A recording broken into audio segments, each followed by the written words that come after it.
Uh,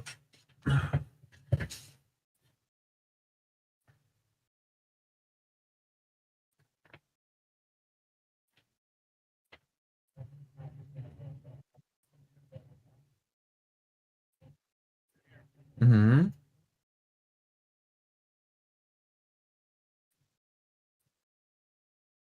Okay. Mm-hmm.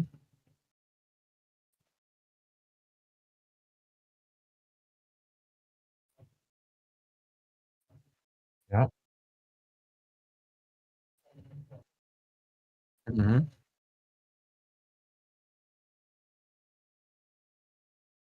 Mm. Right. You know what I could do? I could do this.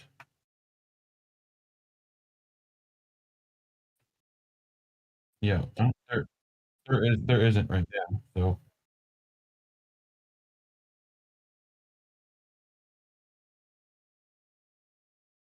yeah.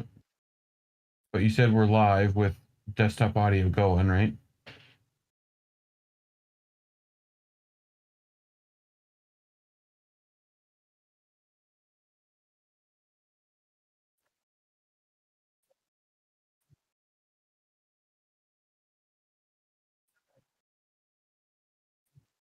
You have Discord Zoom on. That's me.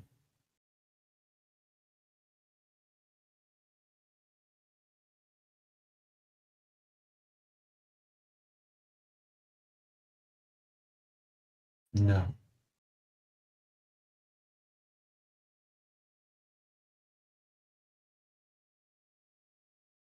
I'm looking at your OBS. I see when I'm talking, the thing goes on live.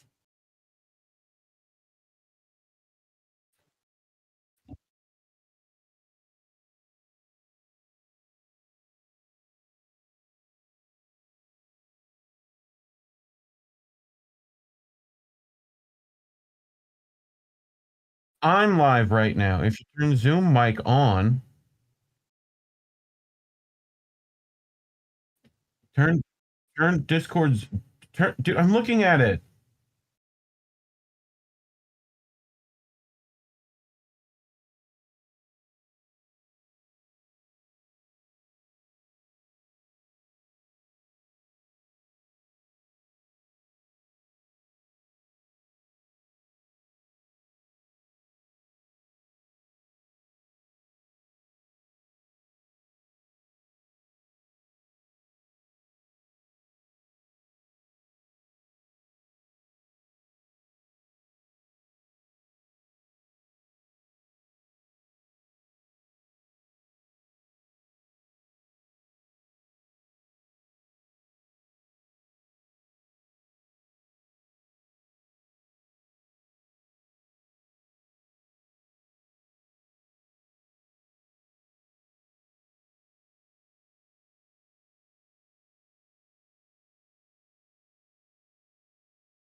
Indie left, indie left, news and politics and all the rest.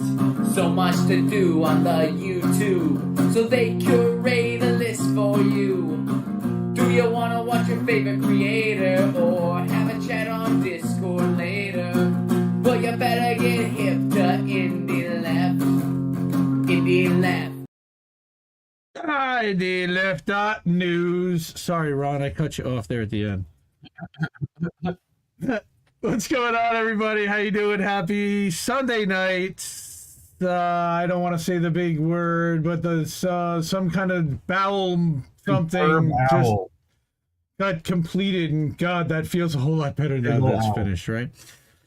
Woo! Okay, that was terrible. Yeah, hot mic. Thank you, Valerie, for telling us that we had a hot mic. That was kind of silly. I knew. Thanks. I knew Valerie. I knew. Thank you. Thank I you. was looking at it. Okay. It was live. Well, thank you. Welcome to everybody in chat. I don't understand how Restream's saying we got 100 messages already because there's no way that happened. But okay, cool. Maybe that was last time. Welcome. Mm-hmm. Hi, Valerie. Hi, Eric T. Red. Welcome to you. Hey, to you, Reef, and anybody else watching. Hi. Hi. Holy moly! What a week. There was a lot. Well, Yeah. we're starting a half hour late again, and that was because of the actual game that we thought was last week, but actually turns out to be this week. And we'll be back at 10 o'clock next week. But I'm either going to have a different co-host, replace a substitute co-host. I was trying to find the word, not a replacement, because we can't replace Reef, but a substitute co-host to just do stories. Or we're going to skip next week because Reef is going to be working, I believe, on an event with Stabby Sabs. We'll see exactly how that goes, but Reef's going to be pitching in behind the scenes, and so he's going to be unavailable to help us out. Sorry? Oh, just beep booping some buttons for Sabby. Right? Yeah. Right, so that's what's happening this week. Next week, so we're getting started a little later. I kind of want to get going because I got a ton of stuff to cover. But so welcome everybody to How Do We Miss That, which is a show airing on YouTube, Twitch, Facebook, Twitter, and Odyssey, Sunday nights, 10 o'clock, normally Eastern, 7 p.m. Pacific. We're reviewing a few big stories that we hadn't seen cover much in the leftist independent media space. Co-hosted by me, Indy. I'm the founder and editor of Independent Left News, leftist.today Substack. And this guy over here on my side, Reef Breland. And he's the creator of the Door Discord and the host of Reefer After Dark, which now you can actually search YouTube for Reefer After Dark, and you'll actually find his channel, which is really cool. You'll be able to find it. Nice. All the stories were featured in our Substack, leftist.today, and at the top of independentleft.news, which is our once daily updated newsletter every day at noon. Of course, want to shout out all of our wonderful patrons and Ko-fi supporters, and one of them is right there in our chat. Eric T. Red, thank you so much for all your support. You're awesome. Love seeing you on Sabby's stream lately, and you're killing it over there. And I know recently she put in a list of demands for that you would want to give for like strikes, and I thought that was really cool. Also, thank you to the two Richards, Richard M. and the other Richard, who I don't want to say who, but Nikki, Radical Leftist Agenda, Les Bones, Noli D, Robin, glad to see you're back and starting to feel a little better. Noli, so sorry, she had something, she had to get on a plane and fly to Florida this week, and love you, support you, anything we can do there to help, let us know. Then, of course, thank you and shout out to the volunteers, Nicole and Darlene, and Big Mad Crab Greg, who had a nice little hat tip and did a video on his own. By the way, subscribe to the Mad Crab channel on YouTube. He's put up a couple of videos. Do you crab dance? Yeah, Reef is doing a crab dance, I did notice. But definitely subscribe to the Mad Crab channel. He put up a video about Sam Cedar doing I Don't Care, the I Don't Care compilation, which is great, and he did that editing. And then he recently just did one the other day about Joe Rogan and his Joe Rogan Right Wing that I actually included in today's Independent Left News in the Independent Left News and Leftist.today newsletter, which really, really good. Thank you to Alex Davidson for liking every Substack post. Go follow the podcast version. You can find that on Spotify, or if you don't want to follow it on Spotify, you can go to anchor.fm/independent left news, and you can subscribe to on any other platform. We're on Google Google Podcasts, we're on Overcast, we're on a bunch of different ones. The only one we're not on is Apple, and there was a thing early on when we had submitted that it got rejected silly enough, and it wasn't even really for this show at the time. But also did a new Friends of Indie Left with Affini last week and wanted everybody to have the link to go check that out if you haven't already. It was a great interview. It was originally supposed to be about 40 minutes, 30 to 45 minutes. We ended up going, I think, an hour and 15 minutes. And I just adore that woman. She's absolutely fantastic. I could talk to her for days.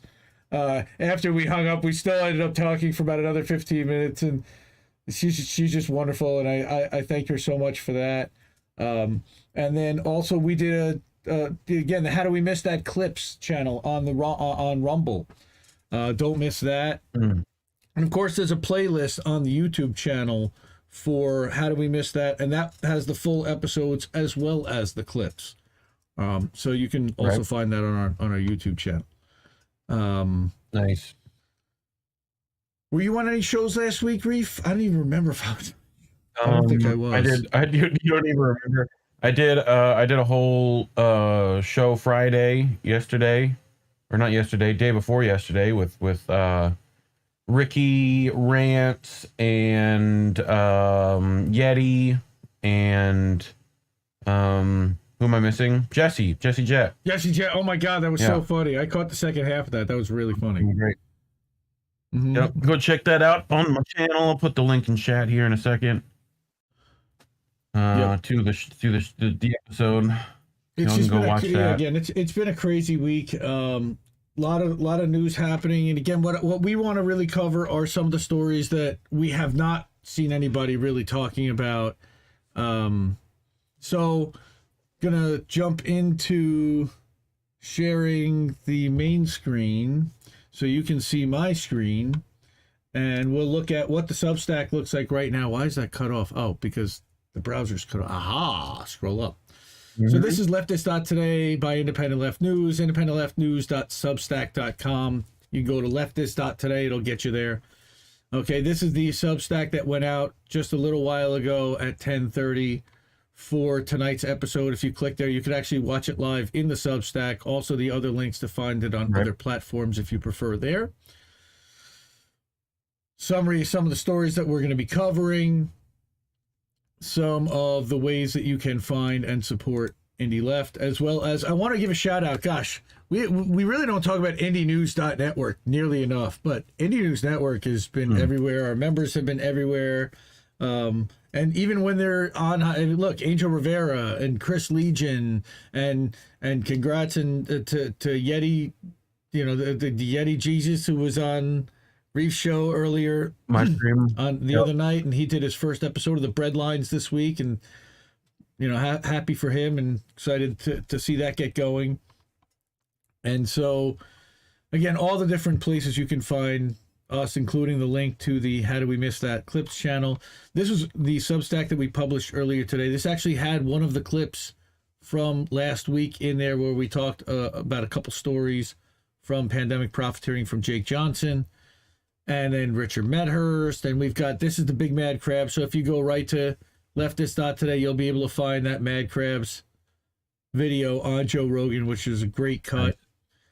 Got Jimmy and Real Progressives. And Eric Kessner is actually doing a coast-to-coast Medicare for All journey. I wanted to shout that out. Eric is with the Yellow Vests.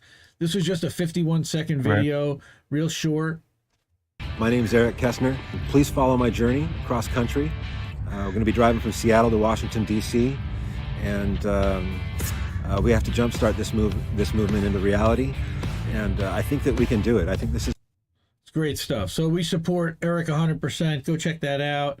Danny Haifong did a stream. JB Font was watching the second thought, and we've got some articles there as well. Normally we add some tweets, but it was kind of a pain in the butt to do that today, so just have the links in there for some of the stories that you want to look at. Or you can go find those stories with thumbnails and summaries at independentleft.news. And there's a link to that here on the leftist.today, so you can get there from there. Fiorella, by the way, shout out to Fiorella for this article that she wrote. And I did not include this in tonight, and we'll probably put this in next week because I just missed this. But she's talking about T-Mobile employees who are speaking out against vaccine mandates, okay, who are and they're going to be planning to fire hundreds of unvaccinated workers. So she spoke to some of the people and got their firsthand sentiment. So shout out to Fiorella for that.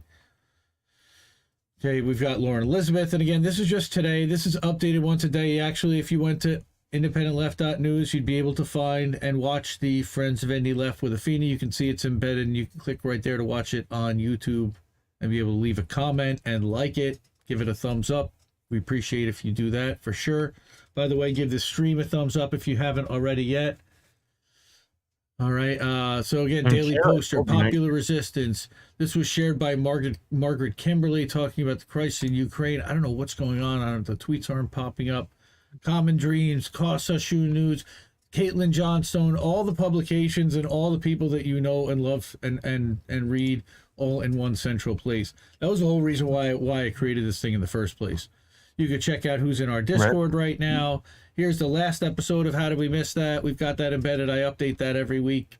And it keeps going and going and going. You see, there's 38 more stories. It just keeps going and going and going. It's incredible. And there's yesterday's Substack that I published, and it picked up in the bot. The Corbett Report. Highly recommend checking out the Corbett Report. So that's getting picked up in the algorithm, and talking about Roger Stone and Johnny Vedmore saying it's important to maybe stop buying from the companies that partner with the World Economic Forum, so learn who they are. Really interesting stuff to, as you scroll down a little further. Also, Steven Donziger, free Steve Donziger. He went back. He was put back in a halfway house after being home, and then being free, having the ankle bracelet taken off. What a shame. Also wanted to show you guys what the Clips channel on the on Rumble looks like. This is a really cool. Again, there is a lot of right-wing content on Rumble, but hey, how are we going to balance it out? So I put daily updates on Rumble, and it gets a few views every day. And I'm happy that it gets a few views every day. You can see these just published today, and every single one of them has at least one view already. And I shared a couple of them out to Twitter. Please do us a favor and share that out to Donziger's current status right now is that he's in a halfway house, and they're trying to get him home. And they're trying to get him out on, it's not even house arrest, but with the ankle bracelet, but they yanked him back to prison, I believe, or to this halfway house. We've got to watch the update on what happened there. I know Katie Halper was live earlier, and she did something about that about 9 o'clock. Nice. Was that you putting that up there? Yep. Yeah, I figured for boats, I'd make sure I have Twidget running too. That's a good idea. Maybe you should take control of that, because I don't even see it. Wish I could. Hey. There we go. I was looking for Eric's statement. Oh. There you go. Nice. So, yeah, what's Donziger's current status is that we are not 100% sure, but we know that he has been pulled back from having whatever freedom he had or wherever he was to be put into a halfway house. And I don't know what that means exactly. So yes, trans Marxist. It absolutely can't love Caitlin Johnstone. So these are some of the clips. I'd love to have her on the show. Sorry. What'd you say? I'd love to have her on the show. Oh, Yeah. I can't even remember the last time I heard anybody do an interview with her. She's actually said that she just doesn't do them, and she's kind of a recluse. And I appreciate her work, and I just appreciate reading it and listening to it whenever she does. I remember the last time I was on with Misty, she played a spoken word that she had actually written a poem and posted on YouTube, and it was like 5.5 minutes long and just amazing. We should get her husband to do the interview. Right? Get her to write it and then just have him narrate it. That would be freaking sick. That would be absolute fire. All right, so I'm going to change to go to the first story here. God, you're going to hate me. I'm so sorry, but we have to cover this because I haven't seen it covered enough anywhere. Yep. Amir Locke. Well, this is like all the gun nuts should be covering, right? Like this guy. it's shameful. I mean, this happened on February 2nd. SWAT officer from the Minneapolis Police Department killed Amir Locke after busting into a downtown Minneapolis apartment at 7 a.m.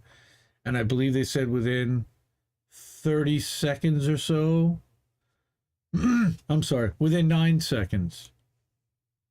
Hanneman had executed Amir Locke, shooting him three times.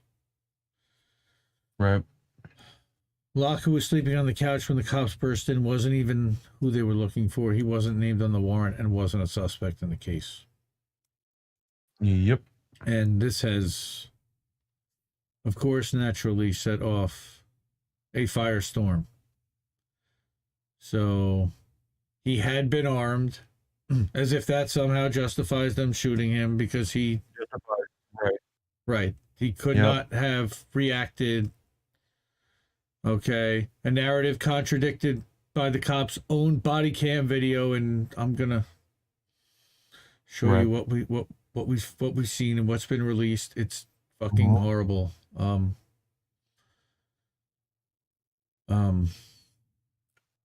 Shows him lying on the couch, under the covers on the couch, being awakened by the cops storming in, and then being killed, all within 9 seconds.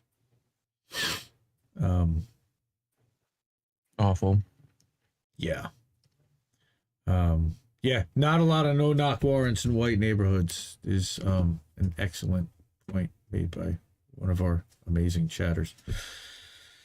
But the latest moratorium announcement from Jacob Fry came only after police in neighboring St. Paul revealed after Locke was killed that it had asked for a standard search warrant, but that MPD had insisted on a no-knock operation, revealing that they were likely violating their own policies. Of course. Reminiscent of Breonna Taylor. Kentucky has only enacted a partial ban since. I mean, this is actually a really good piece by Left Voice, and I want to shout out to Adnan Ahmed, who has also been killing it lately. And I hate to use that word in this case, but his stories have just absolutely been on point, and I have to give a shout out to him. But his coverage of this is really spot on. Locke was murdered. His federal trial is wrapping up for George Floyd co-conspirators, or whatever you want to call them, charged with violating its constitutional rights. Again, this is a really hard story, and again, Kim Potter killing Dante Wright, and guilty verdicts have come back, yes, and the race of the cop and the victim were not lost on Minnesotans, who began to demand greater police accountability, of course, in 2019, right? Yes, they did. So again, this is the movement against killer cops has grown. As it has grown, there's been a concerted effort by the ruling class to co-opt it, and when that's unsuccessful, to repress the movement violently. Repression of the George Floyd uprising and the subsequent co-optation efforts by Democratic Party-friendly nonprofits, all aimed at watering down police abolition movements, is evidence of this. Locke's murderer must be charged and convicted, but we cannot depend on the racist quote-unquote justice system to put an end to the irreformable racist institution of policing and the capitalist system it protects. For that, we must continue. Yeah, the whole system. So I have to give a huge shout out here to Unicorn Riot. Okay, and if you go to unicornriot.ninja, and it's a category /police, and I'm going to drop this in the Restream chat myself, and that's going to be across all the platforms. Your audio to me. Sorry? You need to pump your audio to me, FYI. Desktop audio too. You can turn on. How about that? Thank you. You're welcome. Yep. Okay. So, category police, Unicorn Riot. This is all of the articles that we're going to read, you can actually find listed right here. Wow, that was a bunch of Discord alerts. That was a Discord pings. Yes, it was. How did that happen? How did I miss that? I I don't guess know. I'm not in streamer mode. How did I Yep. miss that? How did we miss that? Good name for a show. Not in streamer mode. Might have been mine, but I don't think No, it my was me. audio's. It was me. So, Yeah. category police unicorn riot. Sorry for everybody. First is February 3rd, the morning after it happens. They're all over the case. And these guys, I'm going to show you Right. a series of a half dozen articles that were written by Nico and the team over at Unicorn Riot. They have been on the ground. There have been protests. There has been some call for justice for Amir Locke, naturally and justifiably so. Of course.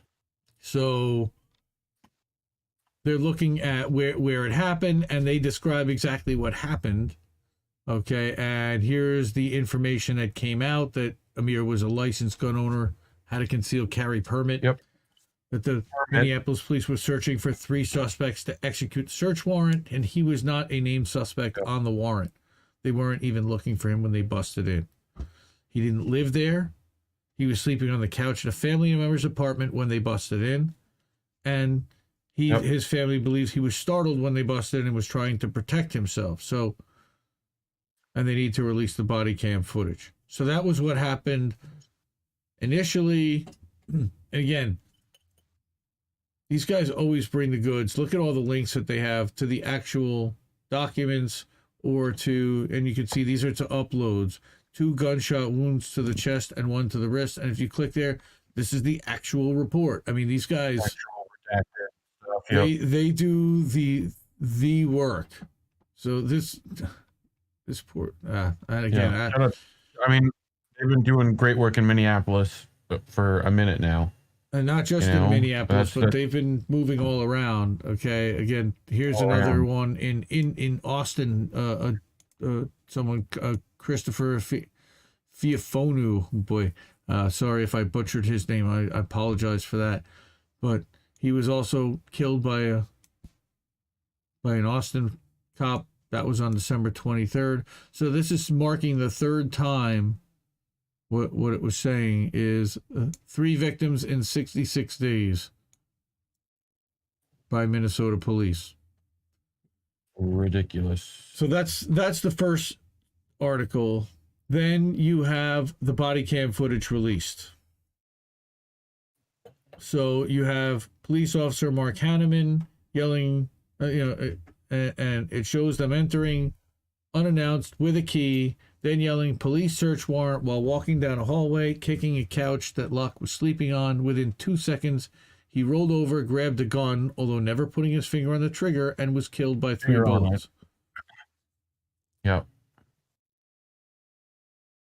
I mean, it's similar to the Breonna Taylor case, right? Where it's, there's, I mean, yeah, I mean, dude, I've lived in the South forever. The first thing they're going to tell you is that I have my gun for when someone walks into my house unannounced. Like, like. Yeah, it says anyway. The video as edited has 2 slowed down sequences and a seemingly 100% speed replay. However, the last replay cuts out more quickly than the first 2. Right. I don't know if I have permission to send this, but when the mayor was asked why this happened, he said, "I do not know." And then you've got your interim police chief that really did not instill very much confidence in very much of anything because they didn't know much of anything. And it's no bueno. And then here is the body cam footage of him sleeping on the couch. Yep. Yeah, I already watched that. Unfortunately, I don't want to show that, but and if anyone who wants to see it and need has the need to see it for any reason, it's here in Unicorn Riot, and then they want us to believe the person on the left was a dangerous threat. Personal right. I don't really necessarily subscribe to that. But anyway, I mean, that's a whole other story. But this is just disgraceful, and yes, everyone in leadership needs to be fired. So here we go. So turns out this guy gave illicit drugs to protest. So now Dan Fite and Nico are starting to look into, well, who is Mark Hanneman and what's his deal? Who did it? Right. Like, okay. So it turns out he's like he's a crooked cop. A dirty cop. Like, okay, so he was the only officer to fire. According to his file, he's gone through dozens of use of force training, SWAT trainings, and weapons training courses. Okay, so physiological effects, DRE theory, drug recognition expert. He took part in a statewide training program run by the Minnesota State Patrol. And then within the program, officers gave illicit drugs to people to evaluate their reaction. Wow. Yep. It was exposed and became a scandal, which led to state authorities to relocate the training to California. Okay, well, that's interesting. And so they're saying that they just know when you're using, pretty much they can tell. Yeah. So, but even still, that's not why you shoot somebody. Yes. I mean, of course. I mean, the fact that they get a fucking ticket to like have, they get a little diploma that says that they just, can like fucking force read someone's brain and, like what? So anyway, the officers would approach them and ask them if they wanted to get high without being arrested. If the person obliged, the officers would provide drugs and sometimes also a fast food meal. Well, honestly, that's so awful. Yeah, that doesn't sound bad. After getting them high and evaluating them, though, he would drive them back downtown and frequently drop them off at the Occupy Wall Street protest at PV Plaza. Okay. Wait. Yeah. What? But, huh? Oh, where's that? That's a weird thing, though. So, like, he was getting people. Oh, yeah. Okay, that's a weird part of the story. So, then you have SWAT officers involved in Locke killing have a violent and checkered past. Okay, so now you again. Right. Why are you saying officers? Because Mark Hanneman was still the only one that was involved in the shooting, right? And then 2 officers were involved in beating Julio Okay, they're tying these things together. Amir Locke was a registered gun owner. Body cam footage showing the killing was released. Showed SWAT entering, right? Officers besides Hanneman who entered the apartment. I don't want to, again, here's their names there. You can see that in the incident report and on the website. There's a story about how he gave the illicit drugs to protesters. And then a little bit about the other guys that were in the SWAT team with him. And apparently, Unicorn Riot seems to think that this has significance to the case.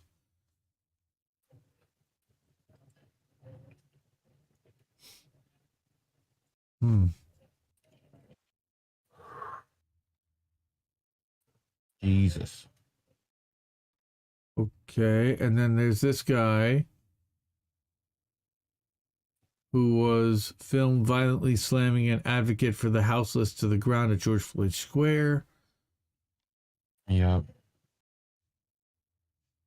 Okay, on-site public media included their interview, which included, I remember that JoJo recounts the experience. Yep. I remember that. Yep, me too. That was like, during the whole forced to vote argument before the protest. But 10 complaints filed against him, with 1 complaint still open and all the others closed with no discipline. That's Officer Kyle Mater. Again, just looking into the background of some of these other people, and this is what happened. The 911 call, who took the call, all the actual reports themselves. Unicorn Riot does, again, an incredible job of getting the details. So here's where they're getting even further into the case, and it's the next day. It's okay. So now, how did they get to the no-knock warrant? And as it turns out, it came from Hennepin County Judge Peter Cahill, who also presided over over the Floyd trial. Wow, that's pretty weird. Which amounted to a death sentence for Amir Locke. Although, again, did the cops know that guy was going to be on the other side of the door, sleeping on the couch with a gun in his hand? Right. I mean, they never know what's going to happen when it's a no-knock. Yeah, I mean, it's... Well, that's just it, right. You can't know. Right, and after reviewing it, activists say it reveals a discern. Why did they feel they need to do this with the no-knock type of thing? Okay, for a guy, again, that's not even named in the warrant, and they're going to go over. So here's protests down, and here is the full Unicorn Riot stream for an hour and 43 minutes, and this was on February 5th, and you could see that it brought out the community big time. Rightfully so. I mean, this guy's sleeping on the couch. They busted in.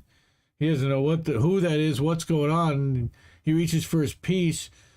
Doesn't touch the trigger, and next thing you know, he's shot 3 times. Yeah, and that's that's literally like execution stuff. Yeah, I mean, it's not like they even knew who he was. What?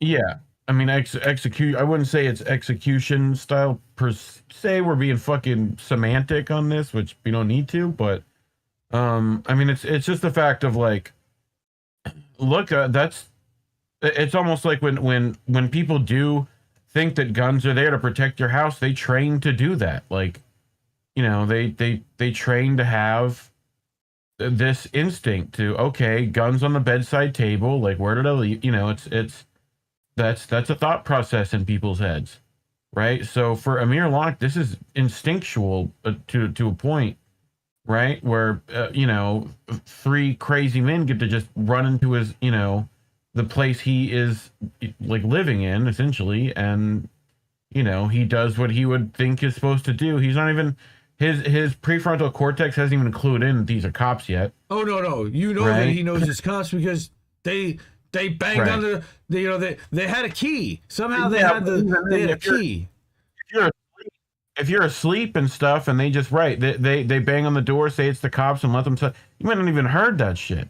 Until they came in. I know I would, you know, right, like, you know, and this is and as far as the cops are concerned, you know, they see someone reaching for a gun, and you know, like, it's like the whole fucking thing is it literally, to me, is the system is the problem here. It's the fact that we've allowed a no-knock warrant without proper surveillance, without, like, you know, and that's what murdered this kid. You know, like, as well as the person pulling the trigger, because for one, the fact that you're going into a house over, what was the original warrant about, right? It's about I don't remember what the warrant's about. Right, what is the warrant about? Where they went after the three guys where he wasn't even one of them. Right. So were they in the house? Okay, here. They falsely claimed. Oh, here's the first thing, is that they besmirched this kid and referred to him as a suspect 4 times in their initial press release. Okay. Right. And they never, as far as I know, clarified that. Right. I'm looking for killing their below. Yeah. I mean, it's. Sorry. I'm trying to look for. Not an award. Okay. It requested a standard warrant into the homicide investigation. It was conducted, not a no-knock warrant. They requested MPD, and it was them who insisted on the no-knock warrant. Right. Yeah, because they don't want to have to knock. Mm-hmm. You know. So I mean, yeah, because they think that there'll be shots coming through the door if they knock. That's what they're saying. Again, here's Adnan Ahmed. Okay. who actually had written that piece that was picked up, I believe, here in Left Voice. Look at that. I mean, they're definitely not going to get reprimanded for this. Is the issue? Oh, You know, no there one you go. involved. Recently compared Like- Locke's killing to the murder of Breonna Taylor, which sparked international outrage and cries to ban deadly practices. Yes, Yeah. nailing it. Okay, again, there's the Jacob Fry stuff where he, led the fight to ban no-knock warrants, even though MPD has sought 90 of them. This is an excellent thread here by Robin Garwood. Well, it's not like a knock warrant is that much better either. Like they knock and then they throw a tear gas grenade through your window. No. Like, they blow the door off. Like they knocked. Like, Again, like there's not much. Oh, go ahead. So then you've got your February 8th protest coverage About it, right? Which is massive. Okay, student-led Like the walk out of protest itself. schools, National Solidarity Rally, which happened, and this was Wednesday on the 8th, right? Almost sure this is the 8th. Yeah. Again, Nico Georgiadis, kudos to you, sir. Give you a lot of credit for the org that you built and the way that you cover stuff, and Yeah, dude. it's thank you. I've been Because, watching for a minute. So. again, without coverage like this, we wouldn't know about this, and that's why we share it, and we're happy to amplify excellent coverage. Again, here's the link to the body cam footage and the community safety work group, Yeah.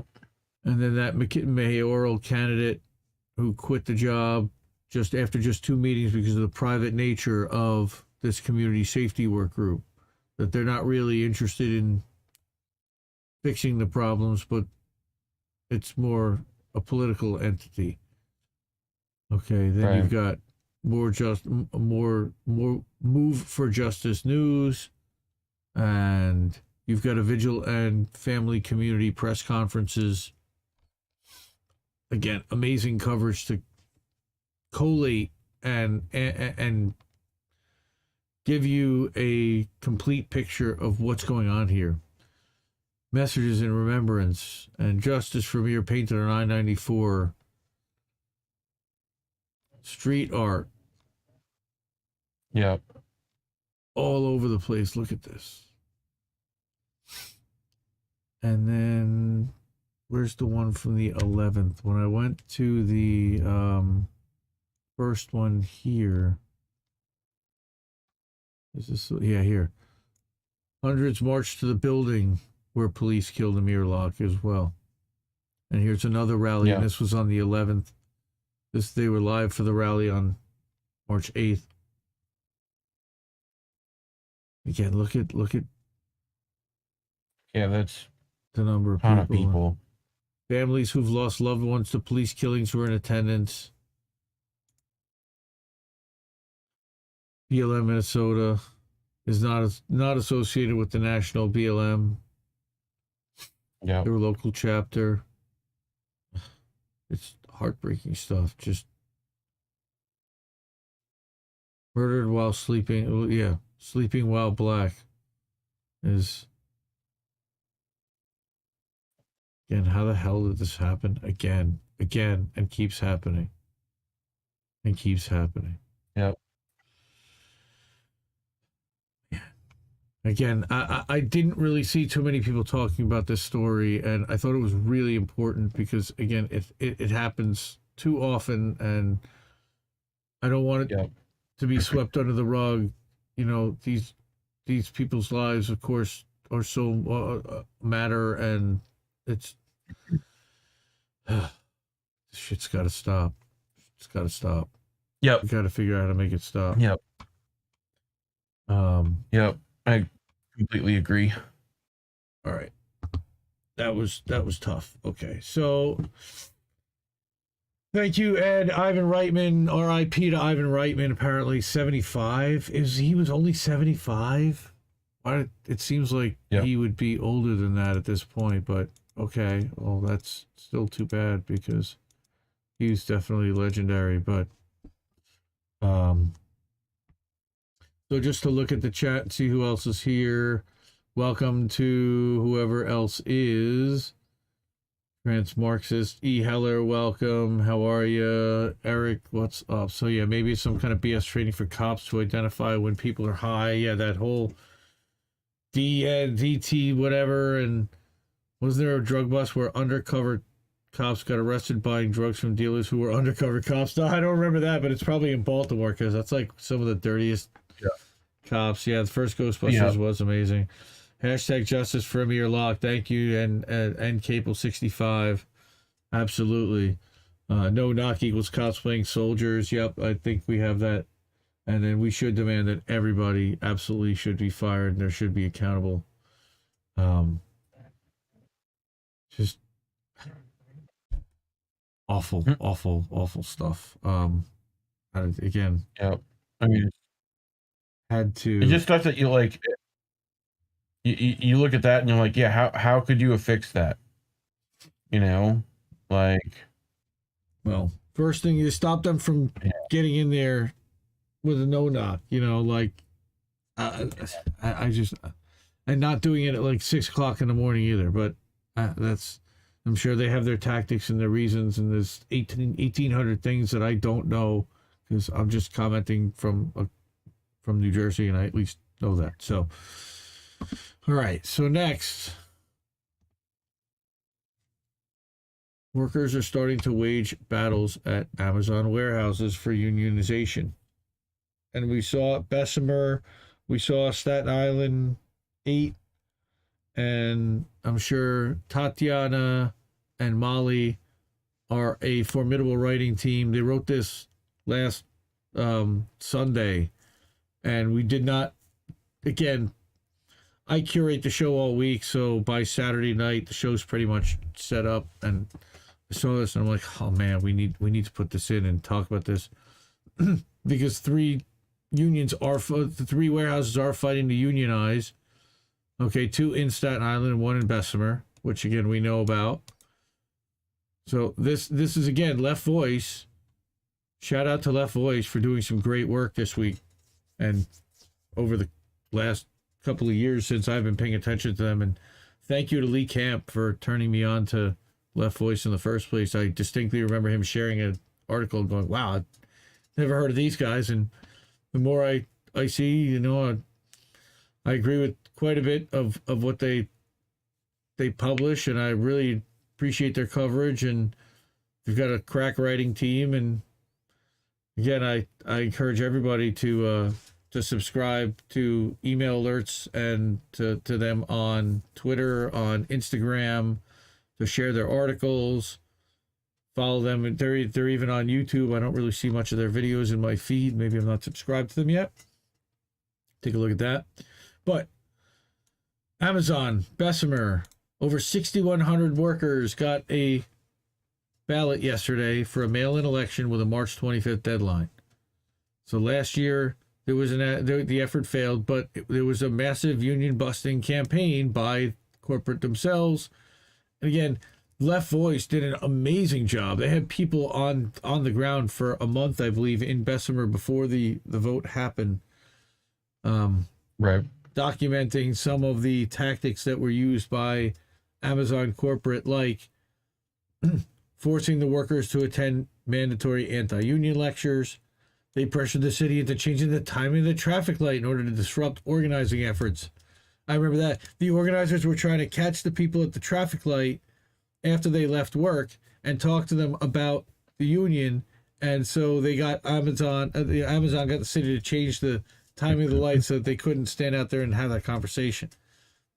Strong arm Right. the postal service, right? They moved the mail, they installed the mailbox that was explicitly barred in the Amazon branded ballot collecting tent, which is illegal. And the NLRB determined that because of that, they ordered a new union vote, which is why we're seeing this. It's a year later. They literally delayed this for a year. They made it a whole lot bigger spectacle. Again, and that only got, I believe, 16 or 18% support. Again, we're hoping that it's gonna pass and it will get more support. Would it have even had that much support at all if they had drawn this much attention? I don't know. Yeah. How does the mailbox fuck with stuff? I mean, I know it's been So the deal is like that the bosses, so it's a company branded tent. Apparently, there was some kind of a Right. monitor on who went in there first of all, and then based upon that, I'm sure they could look at the ballots and try to back into figuring out who submitted ballots for unionization. So again, you've got JFK 8, which was again attempted to unionize but withdrew only to refile in December. And again, you've got Chris Smalls. He's one of the leaders who was fired from protesting Amazon's lack of safety measures. Shout out to Chris Smalls, friend of the show. Follow him on Instagram and follow him on Twitter at @ShutdownAmazon. Amazon is the country's second largest private employer after Walmart and is notorious for horrendous working conditions. And again, talking about some of the extremely hot warehouses without ventilation, talking about how it's so taxing on the body, the breaks, how you're literally measured down to the second. Multiple workers have died on the job at Amazon warehouses. Of course, we know about the 6 that died in the Kentucky warehouse, and 2 died at Bessemer. So we covered that. One suffered a stroke after being told by management that he couldn't leave, and hours later that worker died. I believe we even covered that. Then you had Prashan Brown, who was the person that died, and they don't even know if she died of COVID, but she was testing people with COVID for COVID. I mean, it's beyond crazy. So a couple of people that worked directly with him were badly shaken up, wanted to go home. We're not allowed to right here. So again, Striketober, they're referencing when we had Kellogg's and John Deere and a lot of these strikes that have since been settled.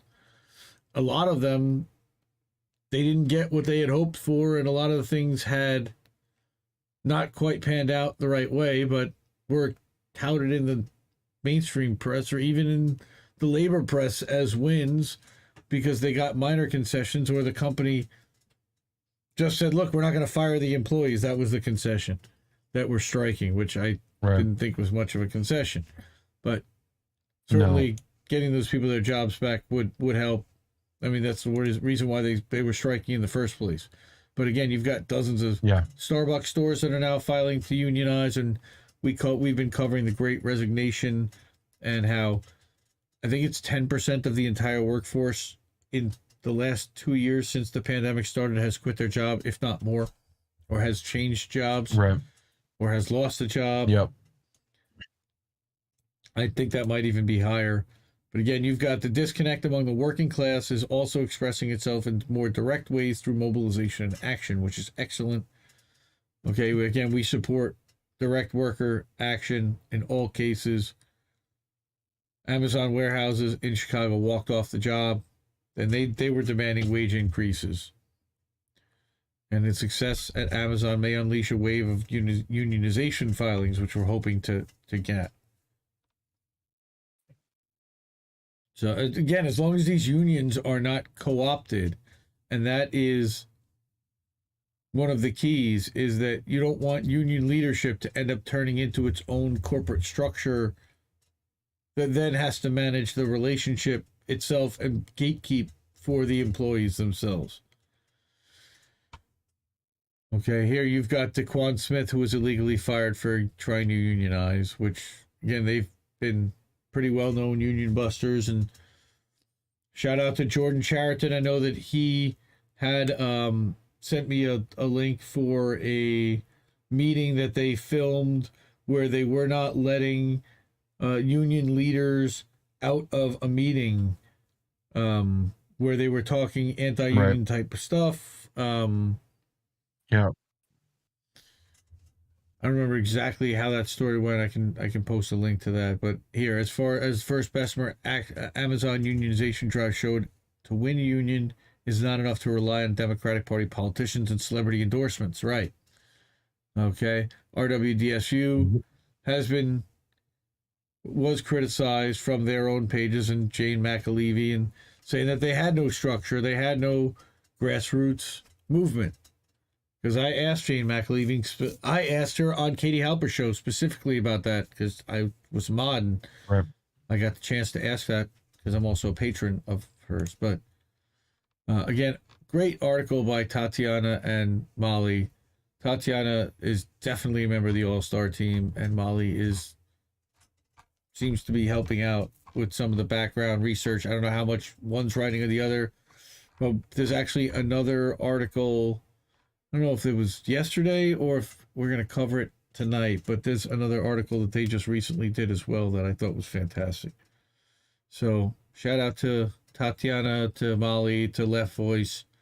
And that, again, like I said, check out Left Voice.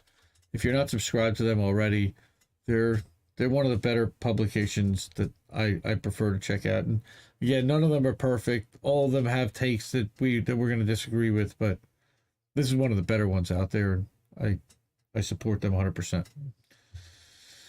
So now, what's up, man? I talked to guys normally in chat, Oz Whistles. Yes. Right, dude's over Ireland, UK. Mm-hmm. Right. He was talking about the you know their guild situations, right, which are like similar to, you know, unions in a way, but much more like hard-lined into the politics of like the area, right? Mm-hmm. Where it's like, yeah, the Builders Guild has been around for like centuries, you know. Oh yeah, the trade it's unions. like they've weeded out a lot of like, right, it's now like ingrained, and it's to the point where like, yeah, they have stuff like apprenticeships and stuff like that are like royally declared, you know, like that kind of stuff. Like there's you know, like the Queen's farrier or whatever needs a replacement, so they teach a bunch of farriers. Like they have whole schools to teach them, you know. Like apprenticeships and like the whole. Right. I mean, come on, that's where all that stuff kind of came from. That comes whole from like, yeah. So this is, you know, this is actually like part of a labor theme.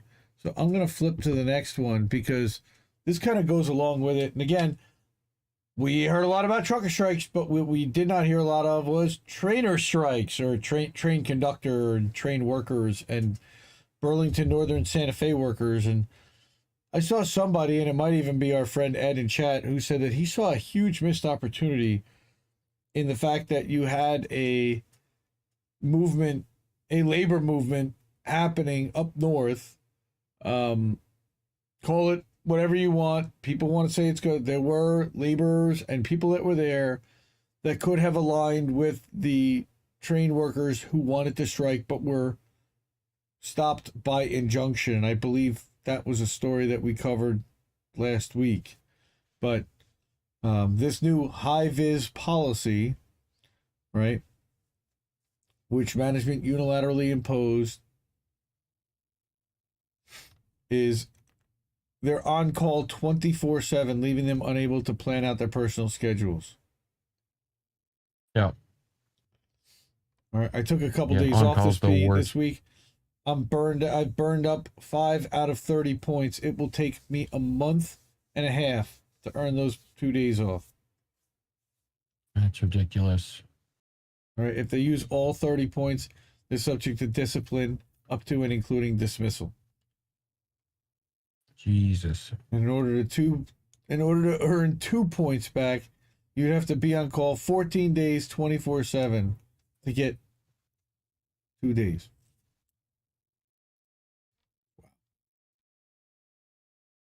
Yep. Yeah, the erratic character of the scheduling is worse than it was before high-vis. Right? So the new policy also lays the groundwork to fire experienced higher seniority workers on attendance grounds or pressure them into resigning. They're trying to manage people out to save money. right? Yeah. So 50 family members of BNSF workers protested in Needles. Similar protests have taken place in Fort Worth. Yeah, morale's down. The impression is, at least again, this is from one worker, Right. that they feel neglected, unheard. No one in the terminals quit, but a lot of people are starting to talk, look for other opportunities. There are rumblings, and that's kind of how it usually starts in a workplace, is you get these rumblings and everything is happy and everything is running along, and then you have something like what just happened, and you're definitely going to have people that are going to look so they're looking to other lines of work. Again, no one in the terminals quit, mostly because they don't want, they're going to be in that industry, and anybody inside that industry, I think there might be a stigma. And if they want to continue doing their job, they're going to have to pretty much stay part of that union, as far as I know. I don't know if there's any privatized, because, again, BNSF is the most restrictive any Tier 1 railroad, par to join their brothers on that list. All right. There's a reason 3 of the top 5 worst companies to work for, rated by Forbes, were Tier 1 railroads. And they're owned by Berkshire Hathaway, I know. Right. Yeah, many of my coworkers are looking for other jobs. There are several jobs that would pay similar to what they'd make on their trip rate without having to be away from their home and families. Sit in a hotel room for days and not being paid because they're not on a trip.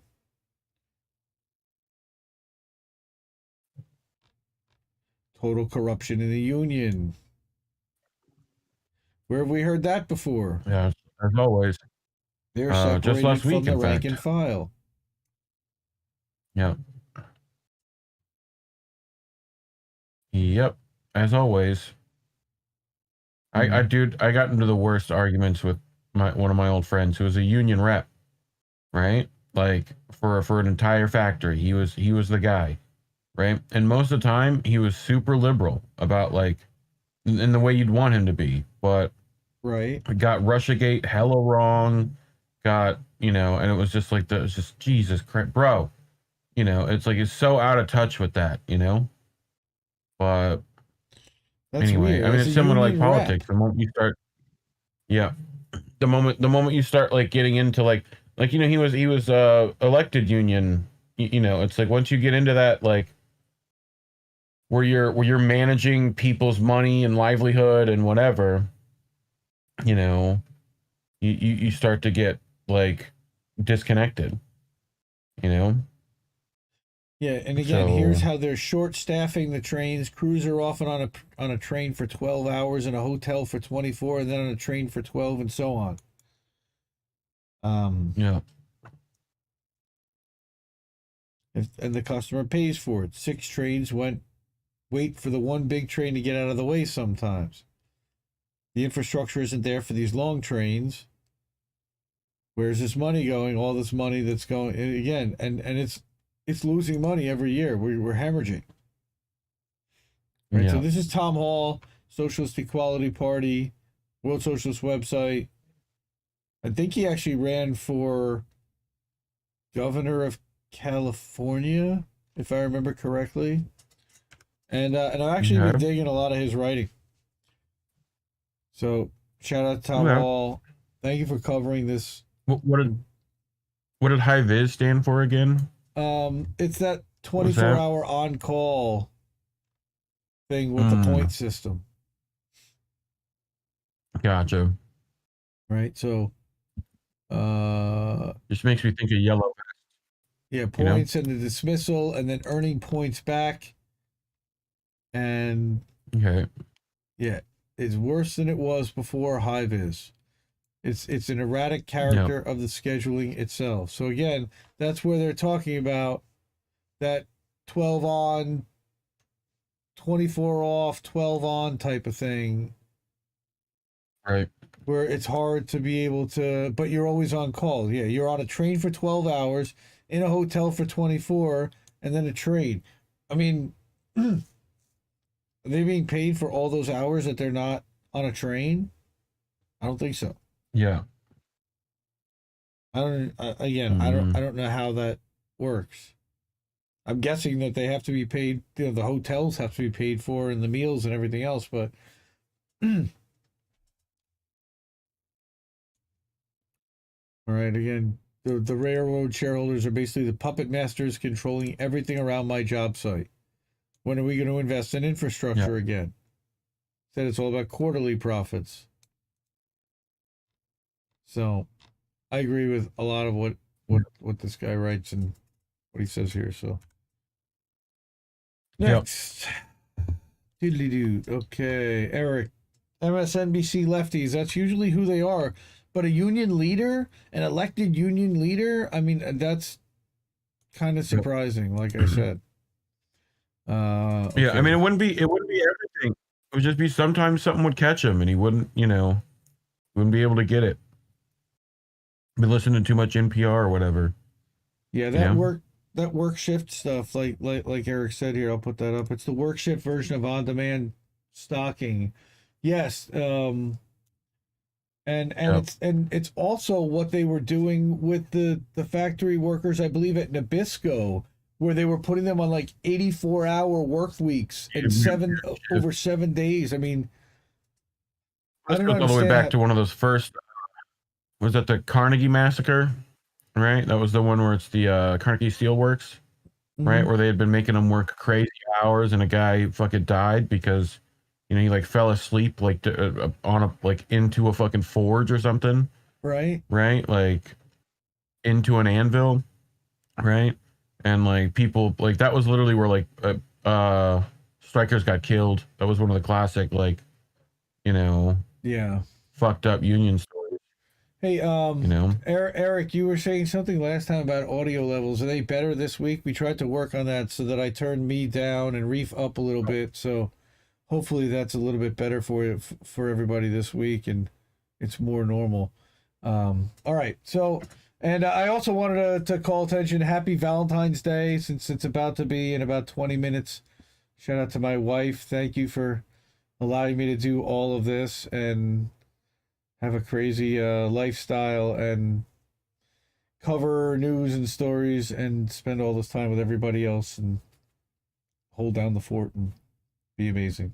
So I changed up the logo, and I took out some of the red because I thought it was a little overwhelming. So we did that. Haven't noticed a thought about the auto. That's good. Awesome. Excellent. So I couldn't figure out if the smudge was on my screen or my camera lens. It was my camera lens. That's really funny. All right. We're going to stay in labor for a little bit longer. Labor! This is another one from Left Voice. Hey, what do you know? Left Voice killing it this week, knocking it out. So, Mike Pappas from Left Voice, who says, bosses are not on your team, and they proved it during the pandemic. Again, Captain Obvious type of stuff. Yep. Can't be stated enough. But when people are looking for, like, show me an article that shows me some evidence and shows me some numbers and shows me some backing, are they issuing an apology for how they handled it, right? Are they promising to do better? Bosses are trying to save face after they lost workers' trust. Well, when someone shows you their true colors, believe them, right? That's Maya Angelou. No one showed their true colors more than bosses clearly during the pandemic. Again, this is, I think the picture is via The Atlantic. I don't think that this article is via The Atlantic. But, again, Mike Pappas is talking about how he used to work at a New York office who apologized to its staff. It's a progressive workplace. BLM plastered all over the walls. It's really tight, libs boast about nonprofits, but it functions just like a for-profit. Funnels patients in and out, right? And the clinic CEO recently issued a statement of apology for the measures it took, acknowledging mistakes and do things differently, and we will do better as a leadership team. So what's he referencing? So he mentioned them in the email. But I roll harder at that. Right? Furloughs and a lack of wage increases and the uneven distribution of remote work opportunities, which some staff argue appear to be along the lines of race and class. And the implementation, like we talked about, of a point system, okay, turning patient care into points as in a video game. Gamification of work. Yeah, it's the worst. Right? Where they got more points based on how many patients they saw. So they literally turn these guys into like factories. Yep. And with if you have shitty points, then you're looked down upon. It's literally just ways to judge and discriminate other people's work, pretty much. So the CEO for healthcare workers, it's unbelievable that he's noticed an increase in distrust. What a shock. Okay, but not to worry. Like all CEOs, this one tried to smooth things over and say that the Institute reinforcing how they've tried to make amends by convening more labor management meetings and opening a process to involve voices from across the organization. But it's actually not, posturing. It's platitudes. No such thing as democracy in a system of private, largely for-profit healthcare.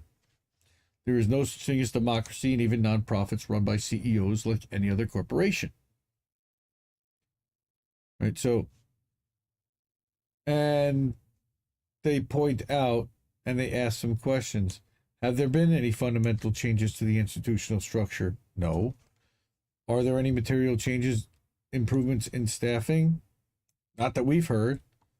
Do frontline workers have actual control over how the organization is run? Of course not. And did they even receive the hazard pay that they demanded? No. There you go. Instead, what do they get? Platitudes. Is this run by the Democratic Party? Sounds like it. Probably. It will come through participating in various committees, right? To voice their opening up more committees for spaces and spaces. It gives the perception that management wants to change, but allows it to control, monitor, and neuter any workplace activism. It really comes down to what one high-ranking staff member of the same institution allegedly told a colleague of mine: my role here is to make people feel heard and then make sure that nothing actually changes. Wow. Devastating. Damn. That quote, that ideology is the ideology of corporate managers in the age of COVID. Well, I think some, but it's not necessarily that nothing actually changes. It's that nothing actually changes that isn't already in the plans or that management isn't on board with as well. Because there are sometimes good ideas that come from the rank and file employees and changes that are easy to implement, money-saving stuff. Puppo! I see Puppo hanging back there. Just saw him turn his head. Yep. All right. As Ed Young highlights in his piece in The Atlantic, about 1 in 5 healthcare workers have left their jobs since the pandemic started. Again, talking about a drain. Whisper. And emails like this are coming when they're quitting. But why are they quitting? It's not because they're not getting emails from the boss that are saying we're going to listen to you. It's because they're not actually listening to them. And it's not just healthcare, but in this case, they're talking about healthcare. But I think that's happening quite a bit across corporate America, which is why partially why you see a great resignation happening. Yep. And there's opportunity out there. There's tons of people hiring. People realized after 2 years being locked away at home, I don't have to do this. There's plenty of other things I can do. There's other things I want to do. And I had a coworker leave to join the military as a chaplain, of all things. Weird, like, okay, like, but that he went to seminary school, and so that's people just they realized that they had epiphanies in life, and this 2 years and showing us, the politicians showing us who they are and how we really are on our own, and how we have to seize every day and try to do everything we can to make it in this time, and working for a crappy boss for crappy pay. If you have any options whatsoever, you're gonna execute that option. You're gonna bail. Again, This was Mike Pappas. He's an activist and a doctor working in New York City. So awesome piece, I have to say. Bosses are not on your team. I think that might be the theme of this show, and maybe we should change it from "How did we miss that?" to "Bosses are not on your team." I mean, just fuck bosses. I mean, we could ask, like, instead of, like, you know, it's just who's the boss. That would probably Can we work. I don't think anyone's done that Can before. we add bosses to all gens? Yeah. So, sorry to anybody Well, you named leave Jen. Tony Dan. Sorry to any fans of the show named Jen. Not that Jen. Who was the boss? Who was the boss? Was it Tony Danza? I don't think that he was ever the boss. No, he was definitely not the boss. It was Angela who was the boss. But yes, he was on the show who was the boss. Gotcha. Democratize the enterprise, as our friend Prof. Wolf likes to say. I love how you never put that together and what I did the other day, and you just fucking died. What? Hold Me Closer, Tony Danza. You know? The whole, oh my God. Tony Danza. Yeah, that broke me for about 30 seconds, and then I got back to real life. You're still laughing about it. Yeah. All right, so doobly-doo. Yeah. And here we go. Final labor segment. Starbucks. Man. Yeah, they Where did fired this him. happen?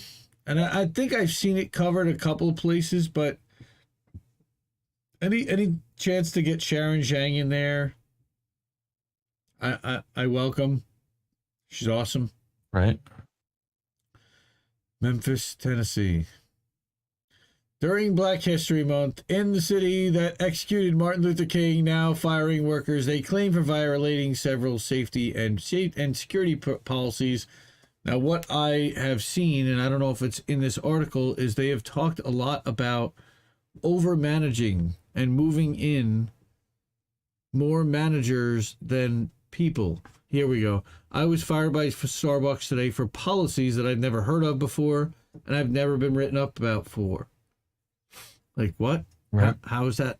This is a clear attempt by Starbucks to retaliate against those who are leading the union effort at our store and to scare other partners. And this is blatant intimidation tactics. So, it was kind of like when McDonald's fired the ones that were trying to unionize the butchers. They just like killed the whole butchery program. They just like killed that shit. Yep. You know? Yep. So they're using policies that have never been enforced, such as going behind a counter when partner is not officially working to fire workers. Okay, they chose to selectively enforce policies, and then the workers that were fired made up about 35% of the workers in the store. And that's so there were seven pro-union workers fired today, according to More Perfect Union. My name is Amy Holden, and I am the former store manager of the Starbucks Poplar and Highland location, where many union partners were terminated today. I was with the company for 9.5 years, so I feel like I have a pretty good understanding of what Starbucks policies and procedures are. We have a process at Starbucks when it comes to corrective actions and terminating partners. We do not move straight to termination for anything that is not considered egregious, like stealing and harassment and those kinds of things. Those things we would move towards corrective action to, as long as partner resources supported it. The majority of a violation, a policy violation, would move to some level of corrective action where we would assume positive intent and help that partner correct their action rather than moving straight to termination. It's very rare that we move straight to termination for some sort of policy violation. I mean, this just goes on, and again, put the link to this article in the chat so that you guys can watch the whole video. But I heard none of that. I know. This is definitely union busting, is basically what she's saying. But there's policies and procedures, and that they normally would not take all these different measures. They normally would go through a bunch of different steps before termination, and that they skipped all these steps.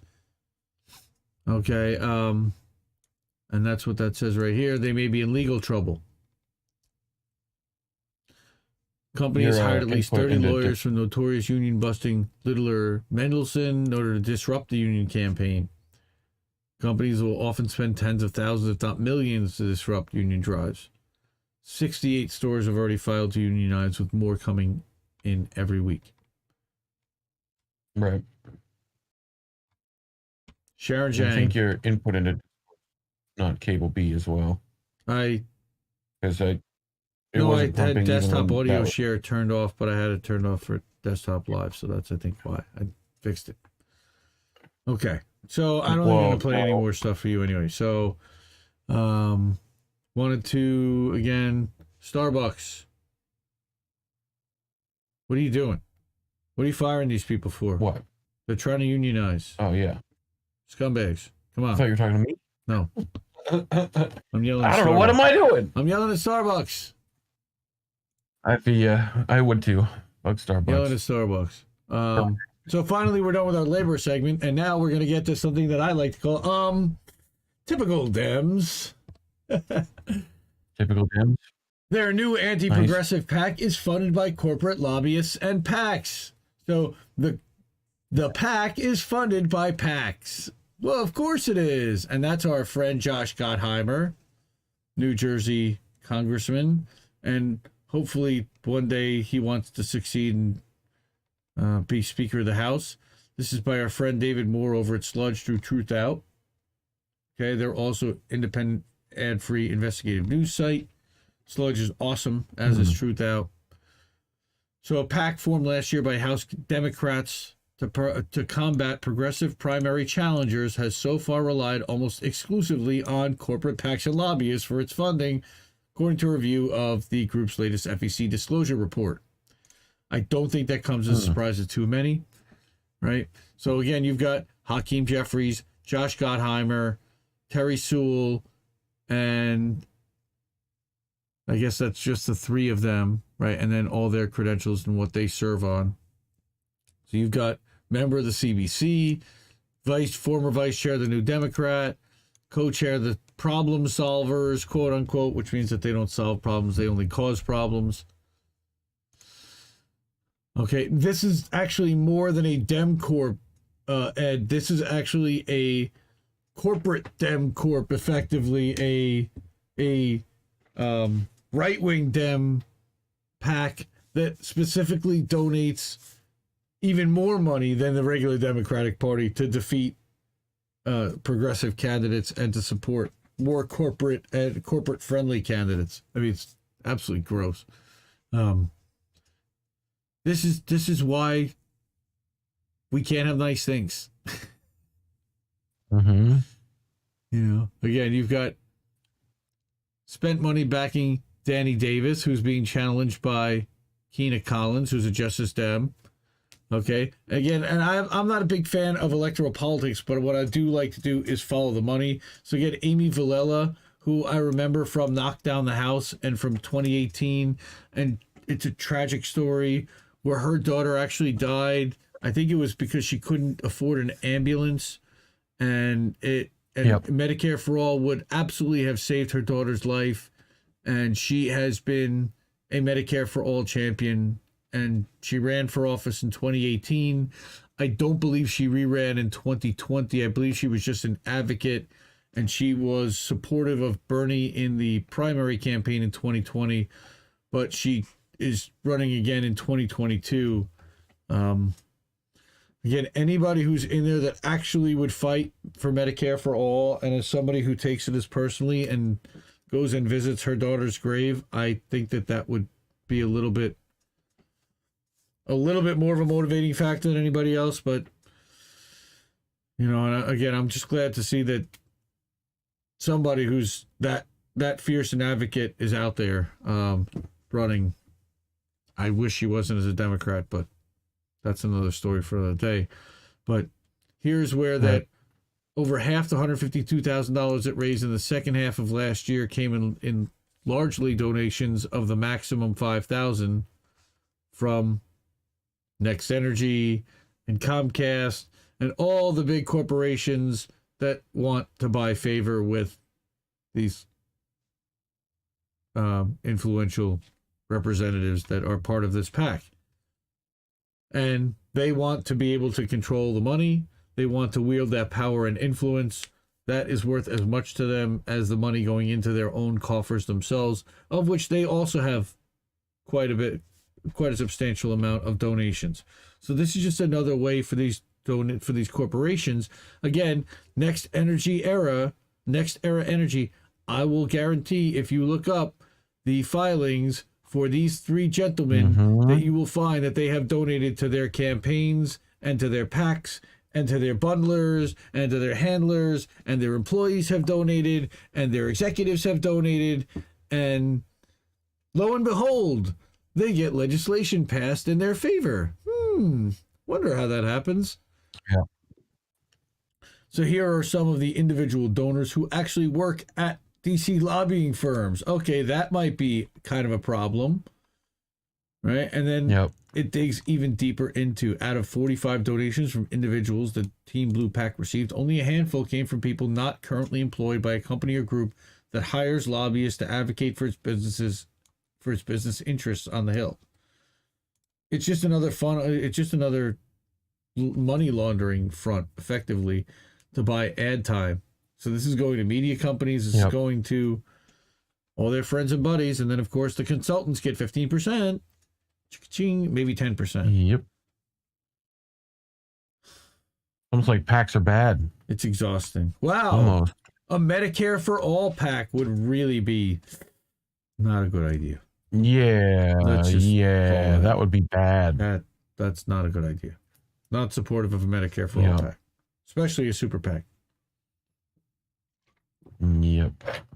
So, again, we are currently sitting at over 100 co-sponsors for a Medicare for All bill that, of course, will never make it to the floor thanks to Nancy and our friends that refuse to not vote for her for speaker, which apparently these morons are going to do again if she wins. I can't imagine that they're going to win. I can't imagine that with a razor-thin margin and as badly as they butchered the last 2 years that they're going to be given another shot. Who knows? But we'll see. Now, Team Blue PAC also reported donating $5,000 to fifth-term Representative Diana Titus of Nevada, who's facing a challenge from Amy Villela. Right? And here you go. Hey, how about that?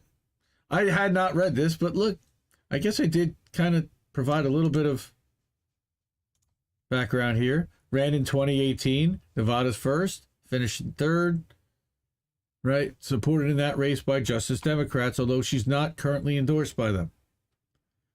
Right? Those campaign centers around support for single-payer health care and was endorsed by Cori Bush last year, but we'll see if she gives it this year. Against an incumbent, now that she's a member of the House. I don't know if Nancy is going to take too kindly to that. But nope. They were knocked down the House together, so if she did not support her, it would kind of be bad. Weird. It would almost be like turning up the music on somebody in chat. Yep. Hey, Colin! Hey, there's Colin in chat. How about that? Oh, wait. Cori Bush did turn up the music on you. Hey, how about that? Anyway, Team Blue's website did not feature a list of the candidates that it's endorsed. What a surprise! Dark money. And then Representative Jeffrey's DC office did not answer question about how it views the perception that its donors are seeking political special favors or which other incumbents it will support. I mean, this just has, again, dirty, funneling, money laundering, corruption, buying favor, influence. Hey, this is how Washington works. That's what I have written all over. Oh, look at that. There's a dude now. What's up, fam? Yeah. I'll throw that up on mine here. That was on my chat. And you can Yeah, say, you just have hey, to, like, that's where I look at chat. There's our friend, the handsome. You can also deselect. What? FYI on Twidget. We need to what? You can deselect on Twidget. Yes, I know that. Okay. All right. Bye, Colin. Bye, Colin. Bye, Colin. Bye, Colin. Love you, bud. So we need to separate electoral politics from the duopoly. Yes, we do. I would absolutely love to do that. We also need to in the duopoly. That we would need be to end nice the as well. duopoly entirely and create a whole new structure, but that's another story for another day. So let's go back to the doodly doo. So we do have a few more stories here. And again, this is our story about typical Dems. And I love this headline out of In These Times. How targeting programs to poor people leaves out poor people. Seems like it might be kind of important. So now they want to means test the child tax credit, right? So in practice, that often means restricting benefits for the very few people who need it the most because they have to file paperwork. Okay. So one of the most effective anti-poverty programs in modern history. Again, don't always agree 100% with every word in every article. Okay, I don't know if that's necessarily the case. I think that there was a lot of hype and a lot of right, but they're talking about the history of the child tax credit, not just what was expanded this year. But this year, okay, it lifted over 4 million children above the poverty line, and then dropped them right back below it. Yep. All right, so what they did was they are trying to, and it's apparently gaining traction, is to only make it available to families earning under $75,000 per year. Right. Families, not individuals, but families. Yeah. Crazy. All right, but if your priority is to lift children out of poverty, this may seem like a reasonable change. Poor families remain eligible for the credit, right? So, okay, that's cool. But while targeting programs seems like an efficient way to allocate resources, they often struggle with lower take-up rates than those that are universal. Now, like, for example, I think even the COVID tests that have been allocated for the government or the amount of housing money that was available. I think at one point there was 90% of the money that was allocated to provide for housing stipends was never actually claimed or was never filed. Nobody actually filed for the paperwork to grab it. Here you go. Here you go. Temporary need assistance for needy families, Maine Cash Welfare Program, had only a record rate of 24.9% in 2016. Right. 56% at the high and as low as 3% for the intended populations for highly targeted programs. In contrast, more universal programs had a far higher take-up rate, exceeding 90% in some cases. Okay. Universal programs tend to be better known than targeted ones. Better than targeted ones. Right. Yep. When everyone's eligible, it's more likely to come up in conversations, covered in media reporting. This is like the ARP, right? That they talked about the ARP. Right? And then comparing the news coverage of these three programs in 2021 using Google Trends, stimulus checks had 3 times the coverage of rental assistance, and EBB wasn't even mentioned enough to be measured. Emergency broadband benefit. Yep. If programs aren't being discussed or covered by the media, something. People often won't hear about them or know to apply. And as of October, only 1 in 5 eligible Americans had even enrolled in emergency broadband benefit. I didn't even know that it existed. Yep. Public receivers benefits program may vary significantly, depending on whether the program is more universal, more targeted to low-income people. Yep. So, 2021 study by researchers, people at risk of eviction were significantly more likely to apply for emergency rental assistance if they first received a destigmatizing message about the program. Yep. I mean, it's just like, I don't know. It's just classic shit, pretty much. Like, don't cover the thing that like people need you to cover. Cover everything else. Right? Don't do it in a way that it will get coverage. Like, Unreal. I mean, then even that is like putting them back into, yeah, it's here, even when the nearly universal credit, yeah, but it's only nearly universal, right? Okay. While lowering a child tax Right, credit whatever that only means. targets people who have children. I mean, it's great, but it's still a huge gap Right. because there's a ton Like- of Americans that don't. So nearly universal sounds like right, what nearly only counts universal in to whom? To horseshoes. parents, yeah, but not Right. to every American. Mm-hmm. So, right, lack of awareness was an obstacle to getting low-income families to enroll. Political negotiations are challenging, and if it comes down to a question of lowering the income cap or expanding the expanded CTC for good, which would plunge 4 million kids back into poverty, the choice is obvious. If we want to help as many struggling families as possible, we should fight not just to renew it, but to make it a more universal program, which it should be. But there should be more help for other categories of Americans as well as parents of children. I think that would You can be easily share the wealth in this country. that would be That would be nice. fair. Yes, I don't see why we can't do that.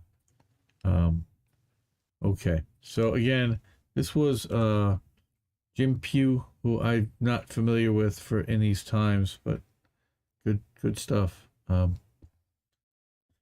Wish it hadn't been that way, but of course.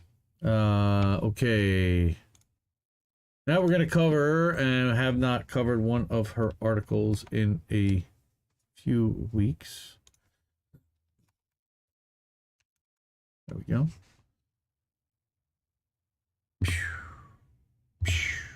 Caitlin Johnstone. Again, everybody go check this out and listen to her husband do the reading of this. It's priceless. All right. How does this guy sound like half of his health points have been sucked into the shadow realm? Who are you talking The person in the picture. about? Oh, that's Ned Price. Yeah. NED, like National Endowment for Democracy. No, Ned Price. He's a State Department spokesman, and again, this was written on February 6th, and this happened the day after Ned Price was challenged by the AP reporter about Ukraine, and where he said basically, we have the evidence, but I just released the report. I just told you that it was declassified. That's our evidence. What? It's 6 minutes long. I absolutely encourage. I should play a little bit of it. Sure. Nigeria is planning a false flag in Switzerland. Notes from the edge of the narrative matrix. I'm declassifying evidence that Nigeria is planning a false flag operation in Switzerland. Are you ready? Here it is. Nigeria is planning a false flag operation in Switzerland. See, the evidence is me asserting it. If you doubt this evidence, then you're a propagandist for Nigeria. What? You want proof? I just gave you the proof. I gave you my declassified intelligence assessment. I mean, obviously, I can't give you the raw intelligence you're asking me for without revealing sources and methods and compromising intelligence officers in the field. Is that what you want? For me to compromise intelligence officers in the field? Do you work for Nigerian intelligence? The evidence is secret. It's secret Never mind, evidence. I can't hear this. What I can give you is the information can't we've hear this? obtained through thorough intelligence gathering No. methods, Like I in which was our trying to tell you intelligence earlier. agencies have Like, a you degree either of had sound confidence. suppression and Discord You're on, free or to doubt it and believe input's not Nigerian right. propaganda And there's a button instead. there. All right, in Discord. Making your whole thing about opposing a rival political Yeah. party is what Well, people whatever. do when they I'm just going to pause it anyway. Yeah, making your Yeah. whole thing about opposing a rival political party is what people do when they lack the integrity to oppose the murderous empire that's fully backed by both parties. Yeah, I don't know why you can't hear that. 100%. Okay. All right. Again, whenever your anger is focused on any figure besides the Western Empire and its facilitators, the propagandists have succeeded in doing their job. Yeah. Successful. What's the picture? I think it's like yeah. 13 people, including 6 children. Successful raid. Gross. Okay. And again, these are her random thoughts. I'm a tanky, but only because that now means anyone who focuses their criticisms on the most murderous power structure on Earth. Anyone who thinks it's a good idea to fight the Russians hasn't watched enough MMA. I think I retweeted this, and I know I sent this to you as an MMA fan. Okay. Yep. Yeah. Anyone? Yeah. Just don't. If you want to invade Russia, you're gonna have to call the Dagestanis first. You know, that's You need permission because they will whip your ass. Their approval. Yeah, like they're gonna own you. Yeah. Number one. Like number two, again, Eagles just retired and like just don't go near those mountains. I just love the fact that she's watched enough MMA to know that you don't mess with Russians. Yeah, you don't mess with Russians. Don't do that. Hockey, you can watch any sport pretty much. Don't mess with them. So again, someone who wants to make peace with Russia in order to focus on ramping up aggressions against China is as worthless to anti-imperialists as someone who wants to legalize drugs so law enforcement can focus on locking up gay people would be to civil libertarians. Being dovish on Russia but hawkish on China is not better than being hawkish on both. You're pushing the same amount of aggression toward what is ultimately the same imperialist agenda. You're just doing it a little differently. Again, Tim's so good at reading this stuff. Again, she closed it out with, it's nothing to be ashamed of. Your psychological landscape doesn't match your ideals. That's pretty normal. It's just a matter of patiently doing the inner work necessary for your mind to match your ideals, your speech to match your mind, and your actions to match your speech.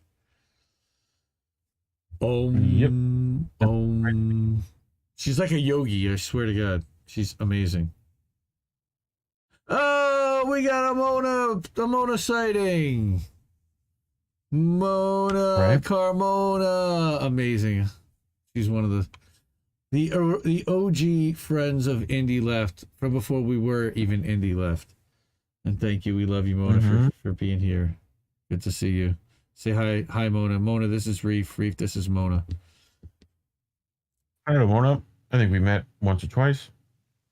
So, yeah, Seen a few of these shows. These are my love birds, Mona. Check this out. I changed it the other day. Okay, so we got through Caitlin Johnstone's narrative management.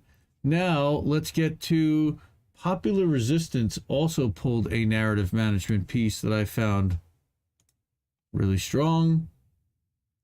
Here we go. Russia, Ukraine, and the U.S., the background they're not telling you. And again, this is again about Victoria Nuland and about arming the neo-Nazis and about how we're sending all of our troops, the 100,000 troops on the border. Will Russia invade Ukraine? And if it does, how will the U.S. and NATO react? Already the U.S. and its allies are threatening new sanctions. Again, nobody's talking about Germany in any of this, although apparently Joe was sitting at a table with the Prime Minister of Germany. He's basically said Germany's going to do whatever we tell them, and that may or may not be true. But I just find it fascinating that we have not really heard from Zelensky very much, and we have not heard from Germany at all in any of this. Yeah, again, I mean, we've heard Russia, Putin, and the Ukrainian guy talk about it, right? Well, yes, again, we heard the Ukrainian guy talk about it once, and basically he said, "Look, we've worked out a deal with the Russians. We're not worried about them invading." Like, Yeah. And Biden's essentially go, no, they're gonna do it. Like, you know. Yeah, I swear. Everybody else is like, yeah, no, nobody's saying that they're going to. Well, yeah, but we see that they're troops. But wait, you've got troops positioned all along their borders, and they're moving troops within their borders, which is well within their rights to do. So again, this is about Viktor Yanukovych and how Yanukovych favored Russia. And at the time, we effectively turned Yanukovych, but that what began as peaceful, even celebratory gatherings were quickly taken over by right-wing paramilitary organizations modeled after World War II era Ukrainian militias allied with the Nazi occupiers. So violence followed and Yanukovych fled the country. He was replaced by acting President Alexander Turchinov, and then the pro-U.S., pro-EU, pro-NATO Poroshenko. So this is just some of the background and history. So again, here we go. This entered Victoria Nuland, who personally cheered on these Maidan protesters in Independence Square, later bragged about the role that the U.S. had played in laying the groundwork for 2014 destabilization. And who's Victoria Nuland? I believe, again, Assistant Secretary of State for European and Eurasian Affairs now, but she worked in Dick Cheney's office. She worked at, I think it was the NED, if I remember correctly. Max Blumenthal has done a tremendous exposure on exactly what Victoria Nuland has been up to. Translation, the U.S. spent $5 billion intervening in the internal affairs of Ukraine to help steer it away from Russia and toward an alliance with the West, an alliance that would financially benefit the West while further isolating Russia. Open Society Foundation played a major role. And again, what they were trying to do is liberate, and they're neoliberals, so they're trying to get people away from communism and from the corrupt Russia in their minds. Aftermath of the coup, right, which was only an independent country since 1991, which was when the Soviet Union broke up. Today, 17% of Ukraine's population is made up of ethnic Russians. And many more speak Russian as their primary language, and as they tend to identify with the Soviet victory over the Nazi occupation of Ukraine. However, there is a lot of, it went quickly about banning symbols of the Soviet era, right? And here's, that the first acts of the new coup government was to declare that the only official language would be Ukrainian. It went about banning symbols of the Soviet era and replacing them with memorials to Nazi collaborators. These are the people that I believe Joe Biden is giving money to.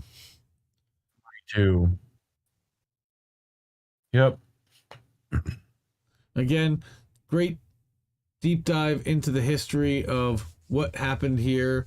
Odessa, amazingly enough, I've actually visited Odessa when I was 17 years old. I got to go to a resort there with a school trip. 42 activists promoting this view were massacred at the House of Trade Unions back in 2014. Wow. What does Russia want? And this is a good question. Since the collapse of the Soviet Union, they want NATO basically to disband. I think that's part of it. Okay, what they want, I know, is that they don't want NATO to expand further east and to honor the agreement of stopping at Germany's border. Right. And again, this goes and it looks back into the history. U.S. officials now deny that this is from the LA Times as of May 30th. Okay, here we go. This is where they, with the assurances that they would not move eastward, and we are now denying that. But Yep. with we have it. It's yes. That's gaslighting. So today, NATO has expanded to 30 member countries, with 14 either former members of the Soviet bloc or part of the former the socialist state of Yugoslavia. Right? Talking about nuclear arsenals. Nuclear weapons, yep. Today, Russia is faced with a massive military and political alliance that includes Estonia and Latvia, 2 of the 6 countries on its western and southern borders. And there's like a needle to be threaded, if I remember correctly, that like there's Russian territory that goes kind of around Ukraine. Right. You look at it on the map. Here, as for Russian invasion, some key figures are expressing doubt. This is from the Associated Press. Okay. Ukrainian National Security Defense Council Secretary noted the wave of Russian troops amassed at Ukraine's border is not news. We do not see any grounds for statements about a full-scale offensive in our country. I would think that he would have a better idea than Ned Price. Maybe not. Yeah. Head of the German Navy had resigned over controversial comments he made over Ukraine. He said that Russia wanted to invade was nonsense. Yep. He added that all Putin wanted was respect, and that he resigned with immediate effect to avert further damage. Right. So what does Washington want? Yep. There's a really, again, editor of the Virginia Defender, which I actually started following. All right, and coordinator of the Odessa Solidarity Campaign. So again, he's got a stake in this because he organized a delegation of peace activists that traveled to Odessa to stand in solidarity with the people of that city on the 2nd anniversary of that massacre. Thank you, Phil. This is good piece, good stuff. Again, looking for context and looking for background and looking for the other side that's not being presented by corporate media and by everybody else around us that's not in our immediate political circle. Just about everybody we know is being fed Russia good, Russia bad, Ukraine good, Ukraine needs to join NATO, not being given any of the context. Ukraine wants to join NATO, which we're not. That hasn't even been confirmed. Nobody's actually come out and said that, as far as I know. And then again, there's the agreement about moving east of Germany and the fact that we've already convinced other nations, and Russia's finally saying enough. Like, guys, right? Like, I mean, and on top of it, without the Warsaw Pact even in existence, what is the need for NATO to begin with? I mean, it was partly to counter the Warsaw Pact. So I'm not saying to necessarily get rid of NATO, other than the fact that they do have a standing army. Okay. So next I have got, oh, you're going to love this. We're up to your favorite part. We're going to go to Rooftop Solar. There were 2 articles about Rooftop Solar this week. We covered one last week. This one's pretty amazing. Analysis shows Rooftop Solar could have saved lives during the Texas deep freeze. Yep. Like, the sun was shining over our heads. Of course it was. Right. It's clean, more affordable, and primed to help move a more resilient electrical grid. I was actually talking to somebody tonight, earlier at a party for a football game that I don't want to mention the name of because I don't want to get DMCA'd or copyright infringement or somebody from the NFL yelling at me. But why has there not been a national effort to put solar panels on the roof of every house in America and every building? Do you think we can make enough energy? Because Yes, we definitely could. Yeah. But You know, I think that is a fantastic effort, and I don't really see too many people other than people who work for other type of energy companies that would disagree with it. Yep. Most people just don't want to or don't understand what it takes to get into migrating to solar or to adding solar to your mix. I think a lot of people think that it's wildly expensive, and I think there are government subsidies that can it's much better than it used that can help with the cost. Plus, I know the cost of solar have come down tremendously. As well, I know that Tesla has that power wall, which is pretty cool, that the way they store it. But so what this new paper for Environment America Research and Policy Center. Okay. And who are these people? I'm sure it would find out if you looked at the paper. Yeah. Okay? The impacts of these power losses were nothing short of catastrophic, damages totaling up as much as $195 billion.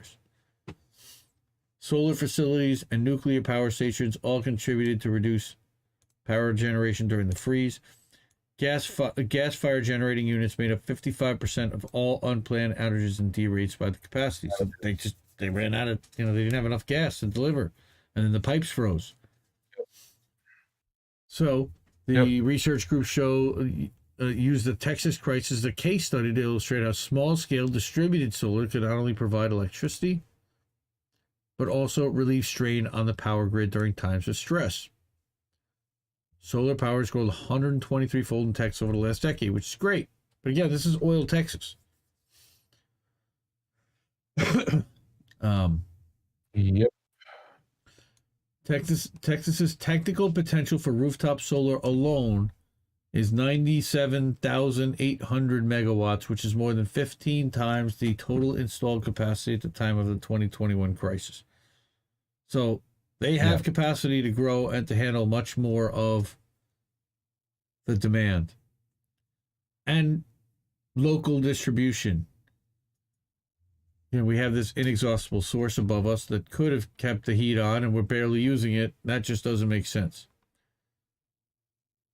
When the storm hit, a total of 6,349 megawatts was installed on Texas rooftops in utility scale installations, at least, where they can measure it. And they entered this year with significantly greater solar capacity to meet this winter. But what does that mean? So maybe there'll be 7,000 out of a potential 97,000. So you're talking like 8% of the capacity right now. Yep. Or there were last year, right? Meanwhile, ERCOT was that agency that Rick Perry famously, was in charge of, and then he fired some of the people, and they were blamed heavily for what happened last year. And as it turns out, they, of course, were bidding stuff out to private companies, and there was a whole mess behind them. The amount of small-scale solar was 31% higher at the end of 2021 than it was in the first quarter. So they are working to get more solar in there. I think that it's a time crunch in part of it, and there's only so much you can get out there. But here you go. Now, if your roof is covered in snow, I don't think your solar panel's going to work very well. Yeah, I mean it'd do better than you because they're already at a pitch, right? So number one, number two, you should have capacitors that have stored up energy, stored stuff over days, right? You can always, rooftop solar already has like heating stuff too that'll that'll do that. Have you ever heard of the solar roadway thing? Yes. That was oh my God, that's so brilliant. I know. I think it was Sweden. They talked about that, of course. Volvo and the people up there. Well, I think there was somebody that was going to try to do it in Canada that it didn't work out, and whatever. But their idea, I think, is you already have a concave road surface, right? You heat the top edge, Hmm. and snow should melt off of it, right? Here's the So report itself again, which you can download the PDF right from this website, from the Comet Dreams site I linked. And again, it's a 15-page PDF that I'm sure will have many more insights than what was published in that article, what the coverage is, and you can see what the total potential is and exactly how much was there last February. I mean, it's shameful. And this is something we could be doing. Again, Joe is all about clean energy and transforming our grid. I mean, he wants to go to, he wants to switch to electric cars and switch the entire fleet. Where's the electricity coming? The increased electricity coming from to power all of that? right. So here's their appendix. Here's their conclusions. The power crisis offered a reminder of the fragility of the energy systems that most Americans depend on. During extreme weather events, the network of power plants, transmission lines, and fuel pipelines that power our lives can fail, and the consequences can be dire. Fortunately, we have the tools to greatly reduce these risks and build a truly resilient energy system. Rooftop solar is definitely one of these tools. Taking advantage of the nation's vast rooftop solar potential would not only help build a more reliable grid, but also reduce the other environmental and public health impacts of our current energy system. Of course, it's a key building block of a greener, cleaner, more resilient energy future in Texas and across the U.S. Now, you sent me an article this week, and I did want to include that as well. And that came from PV Magazine, which I'm guessing is local to you somewhere in Florida.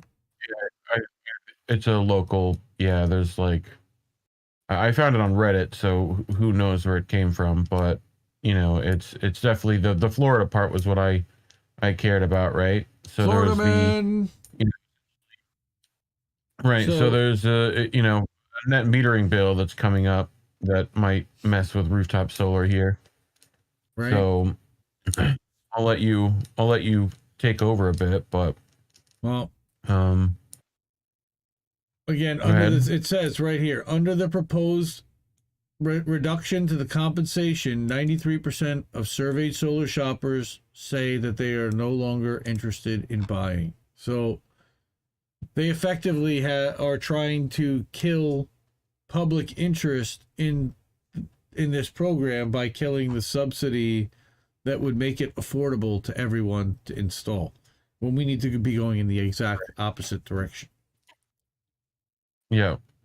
And this is in Florida, where there's sunshine all day. And when it's literally not raining, the sunshine. Literally. Yes. Yep. So again, people would also, commercial systems with less than 2 megawatts are eligible to sell their excess generation back, right? But the new bill calls for a new structure, which loosely defines that public utility customers owning or leasing renewable generation pay the full cost of electric service and are not subsidized by the public utility's general body of ratepayers.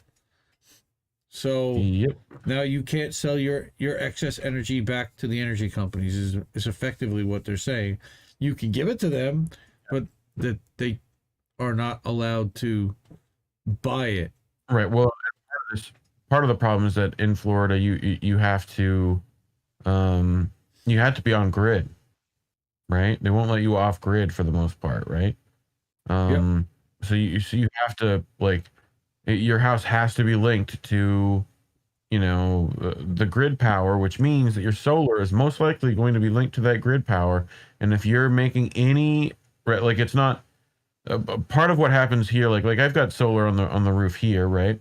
Yeah. And it's not much. I forget what exact wattage it is, but it essentially, it's not enough to recoup the energy cost, right? But it's enough to massively 20% off of that bill, you know, 30 or Right. 40, like, you know what I mean? Right? So, you know, because we're giving them that energy back at some point when we're not using it.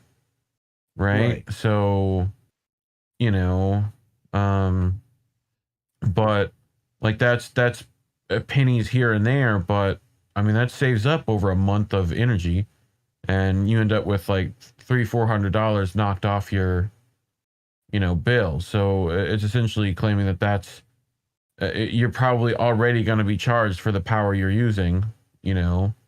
So then it's not economical to even put solar on unless you can like completely neutralize your electrical bill, right? Right. You know. Exactly. So, I mean, you want to be able to go off grid effectively and power your own house, and then if you can sell some back, but at least not have to pay a monthly energy bill for sure, except for in a backup capacity. yeah. Again, what this is saying is 74% of respondents will no longer consider going solar if the proposal passes. It's effectively, you know, a program killer. And I read somewhere somebody saying that it could set solar back in Florida 10 years. Yep. There was a rally planned for February 8th in the afternoon in Tallahassee at the governor's, you know, at the state capitol. Yep.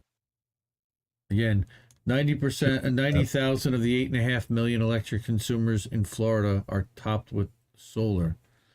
Okay, and the utility argues that this is some 1%, some 1% of Floridians are creating significant costs for the other 99. What if they up that from 1%?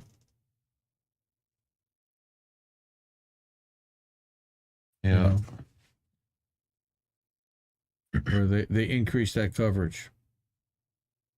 40 of 43 states with net metering programs have a negligible cost increase attributable to solar. Okay, and the cost picture remains this way until penetration reaches 10% of total generation. Well, again, that means that they've got to get more people. Again, why are we putting this on every roof in America right now? It's still, you know, on every roof that it makes sense and it has the coverage to do so. But to subsidize and to augment some of the costs on and some of the stress on the grid that exists right now, and that we keep increasing as everybody adds more electronics and more things to their houses every day and to their businesses. So, there we go. That is our rooftop solar. Okay, so the last thing that I had for today, and we saw this in our with some friends of ours, and I don't want to do that. And let's blow this up while we're doing that. And Reese gonna take himself a little hit.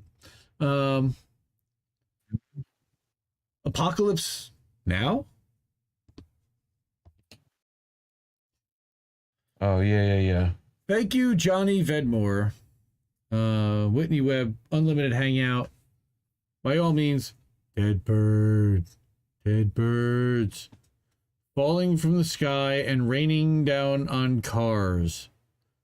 What the hell is going on? Okay, so a woman driving home was greeted with an eerie sight as she came across dead birds lying on a road in Pembrokeshire. Looked like a massacre. Oh. One man added he heard a loud bang before 7 or 8 birds rained down in his car. Okay. Why had they died? Electrocution? Were they chased before hitting the road? Like, that's a lot of freaking birds. What? Yep. What like is? this happened in a few places, like Well, right? I'm not just I'm getting there. I'm getting to that, which is that she didn't hang around. What the hell happened? Have your say in the comments, of course. They want to know.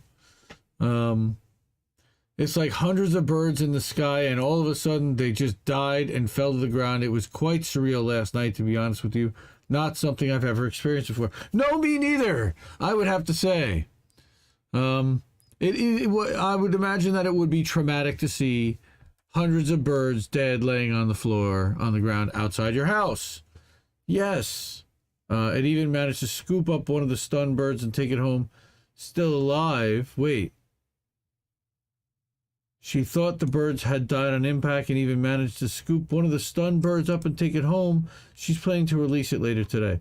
So not all of them necessarily died. That doesn't look alive. Right. No. Okay, she strongly believed whatever the incident was man-made. And even more suspicious, again, no clear indication as to the cause of these deaths. Over 200 starlings found dead on the road. Wow. So we just know. Ford found on road dead. Isn't that what Ford stands for? Yeah, well, supposedly. And let's see it. Now let's blow this up. Oh, Jesus. The whole murmur gets fucking fucked up, huh? This is in Mexico. And they don't know what's happening there either. It's a minute 7 long. So like this entire flock, yeah. And then like some of them start to move and recover and wake up, but a lot of them don't. And nobody knows what the hell. Look at this. 23,000 likes. Dead birds falling from the sky in Wales. Then the solar have you heard there it is. The like the Matrix of birds aren't real? Have you heard of this? No. There's a subreddit that is dedicated to like trying to tell the world that birds aren't real, that they're surveillance devices. Pretty much. I mean, I think it's a joke subreddit. It's a joke subreddit, but it's a pretty fucking good one. Speaking of the devil. Yep, birds aren't real. Every Pigeons bird are is a liars. government surveillance drone. Holy boy. Oh my God. Yeah. Really? Even ostriches, they're real. Yep. The Earth had a magnetic event due to solar winds. Magnetic is how birds do these big flying balls. It threw off their compass. Happened all over on February 10th. Okay. Interesting. Cool. That's probably good. Huh. Now, again, this shows you Twitter. 1 million views, 7,000 retweets. Yeah. Right? Yep. But meanwhile, when you go to load this,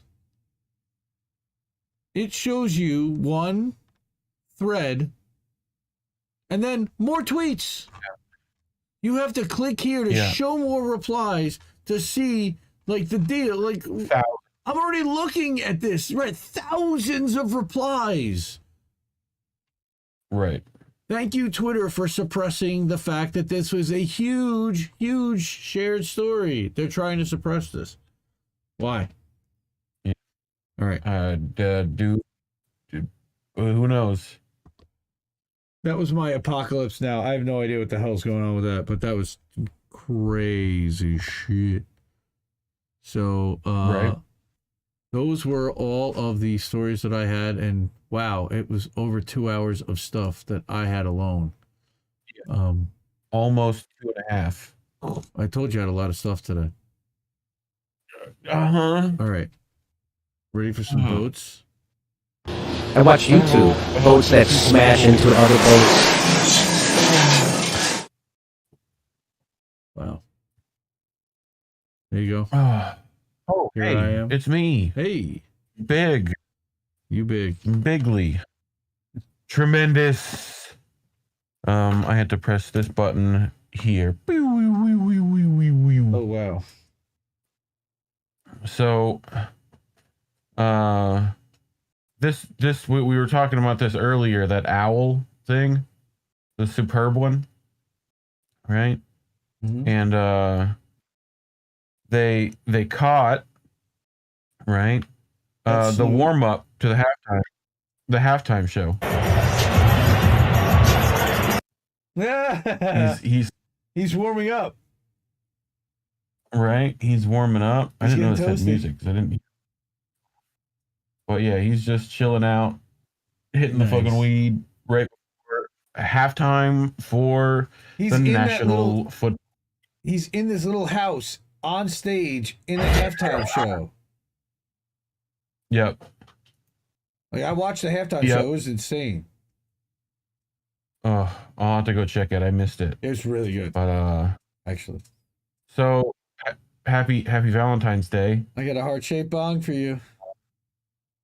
Yeah, got a Even the heart-shaped bong. slides got a heart on it. That's impressive. That's impressive. This is a good piece. Mm-hmm. This is a good gift. I If any love you. ladies want to get it for me, I would appreciate it. But I have a bit of weed news, right? We talked about this the other day a little bit, Yes. right? So the Minority Cannabis Business Association, which I can make this bigger for people so we can actually read some things. Why does Probably Google need to do that hide your- sometimes? Text. Might want Yeah. to hide your screen. Maybe not. Sure.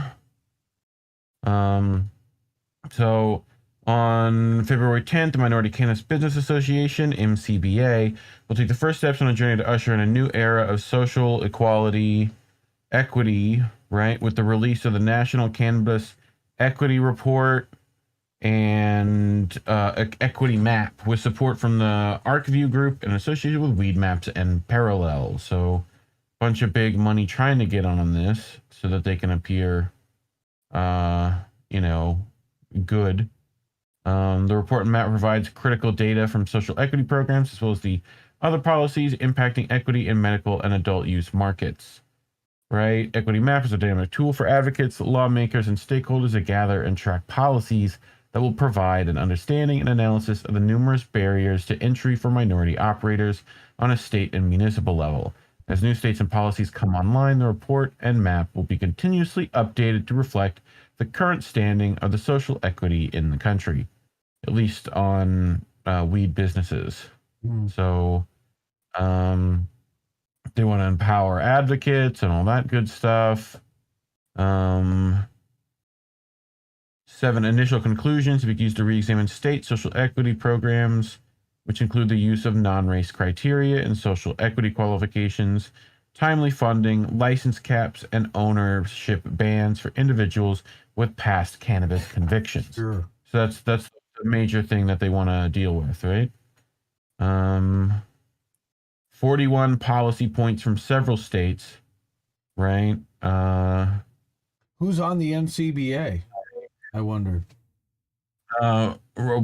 Partially Parallel. I mean, Weed Maps. I don't know exactly.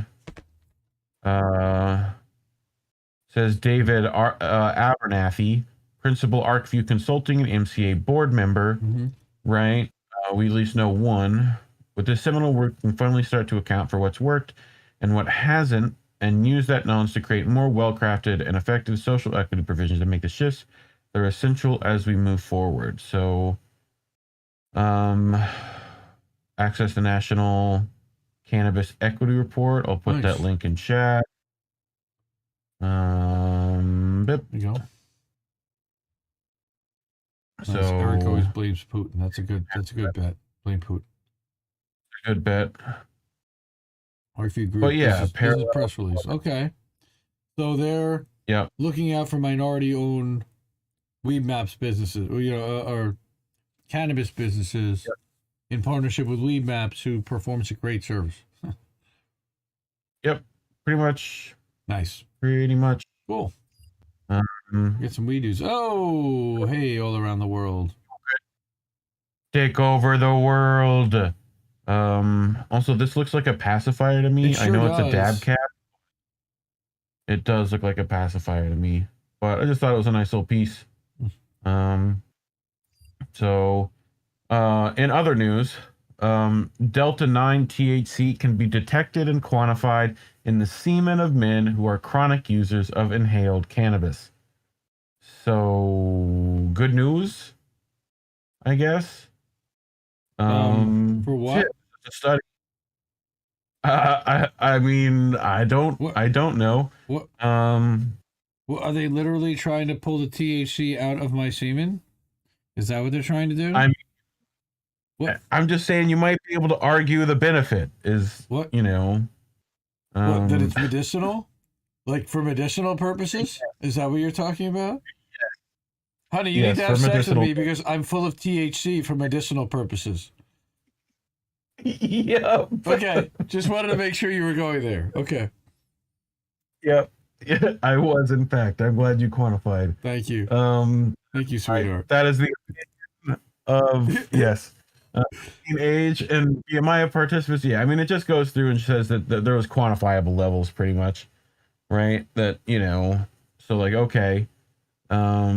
So they could tell that you used a bunch and it not only permeated into your bloodstream and into your hair and into your everything, but into your semen as well. Is that basically urine and semen, yes. Yep. Serum, urine, and semen. Yep. Why am I not surprised? Okay. Yep. So yeah, literally that's the article is literally just like, yeah, this is the thing, and then nothing else. I am about Really, to go. PubMed. Yeah. Well, right. Welcome. But anyway, so this is fucking ridiculous. So I'll just play this video and we'll cartridges with THC? No? Yeah. I do, man. And within 5 minutes of releasing him, the trooper reached over and got that vape pen out of the seat and was nibbling on it to see what it tasted like. Went another 25 minutes down the road, pulled over on the shoulder of the road, and started hitting on it. The DA's Wow. Inhale THC. That sounds. I accidentally inhaled. I pushed it out as fast as I could, and there was smoke everywhere. I never seen anything smoke so much. I did not mean to inhale it. I mean, I smoked weed before highway patrol. I told them whenever I Look at him coughing his face off. I was wigged out. Wigged out. Holy shit! What a great God. news report. First of all, Yeah. fuck you, ACABs. Again. Yep. And fuck you for stealing that guy's fucking vape and smoking it. And then being like fucking pulling the Clinton excuse. I did not inhale. Noli, Like, I know, gets access to police videos like this all the time. Shout out to INN member Noli D. Go follow Noli D, Noli space DEE. Surprised she's not here. Yeah. I saw her on Twitter a minute ago, but Nice. yeah, she's just getting back in the thing. So that's the dispensary. We all know what goes well with stuff from the dispensary, right? Cookies. Girl Scout cookies. Cookies. Girl Scout cookies. Genius. Such a good move. Sign her up for marketing. She knows target audience. I mean, yeah, high people do the weirdest things with food, right? Where's my why do things move when I want them? We'll get to that later. But anyway, lowest bud on the lowest branch. that's that bottom bud. Oh boy. I don't know if you've ever grown your own, but that's the bud at the bottom of the branch. No light. It's the gremlin. Yeah. When will I learn that smoking as much as possible before I go to the airport won't keep me high for my entire flight? It'll just make going through security terrifying. Disagree. Like, Agree to disagree on that one. Agree to disagree. The fields when other states outside of Texas are legalizing weed. That feeling when. That reminds me. That's like the meme for Joaquin Phoenix and Her. Right. Yep. It's a very similar one. Yep. So a bit of history has been found. Rock and roll history. Mick Jagger snorted cocaine from that plate. I want a certificate of authenticity. I know, right? It's just a bit of tape on it. Like, dude, some partier has kept that for years, man. Nice. But this is what high people do with food. Oh, this is ridiculous. My lord. You don't even know yet. What the? You just see the picture and you're like, fuck? Oh, yeah. Looking at it as a cheeseburger that was deep fried in cheese oil. Now, this looks pretty cool, but that's not how this experiment was done. Because like this, it would just turn out soggy. See, the first thing to do is to extract cheese oil. And to do that, you just heat up the cheese as much as possible and you can see that it's separating. Once that was done, I went ahead and made some meatballs because it was time to cook. I went ahead and started by smashing it. Then I immediately put it to deep fried on the cheese oil. I made sure that it got a nice crust. Look at this. What? You see, as it's frying, the infusing into the meat, but I took it to the next level by putting cheese right on top. Then I dunked the whole thing in the cheese oil. Then the only thing left to do is to stack them up on top of each other and place them on a beautiful bun with some sauce. And in the end, you just crown it just like this. Now this is an extremely juicy burger. Now the big question is, how does it taste? Oh, wow. All right, this is the one. How is this possible? How is this possible? Weed. Wow. Copious amounts of weed. I am a lover of cheeseburgers. Yeah. I now have a mission in life. Yeah. Yep. Where I'm the down hell to do try you that. get one of those? You got buy a bunch of blocks of cheese, I guess. Extract that oil. I don't want to make it because I don't want to burn down my house making it, but I want to eat one. Your house making it. Oh yeah, I'm down. Someone's gonna make that. Heart Attack Cafe. Yep. I mean, you could always have cereal instead. You could just put it in a bag. You don't even need a bowl. He's got the no. That's a fail. Wham. That is a fail. Womp womp. Oh, I don't know if you saw this on my show yesterday. At the start. With the eyes. Yeah, I remember this. Wake up. This is like JB as a kid. You can't go to sleep. No sleep. No sleep. Oh, no sleep. You can't fall asleep. Wake up. You can't. Like, I fucking love that kid's face. It's the most adorable thing on the planet. Oh my god. That's baby JB Font right there. It is baby JB Font. This fucking thing. All right. So. Oh no. We are in the dad zone. So. I figured you had such a lovely day with your kids. Oh boy. You would appreciate. I need some dad zones. Yeah, you do. So he gets his head stuck. Okay, he sees and the other like, kid wait. go through. But Yep. but he oh god no. I looked. He's fine. Oh my god! I hope so. Jesus Christ!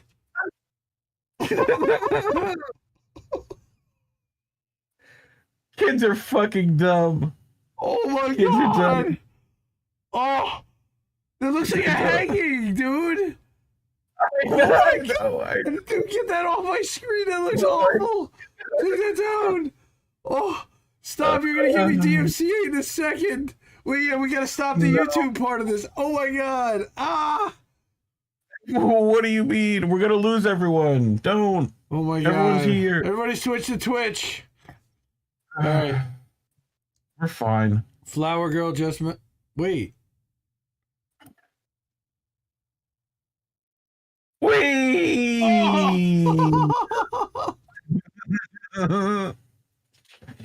Did she really kick the Flower Girl?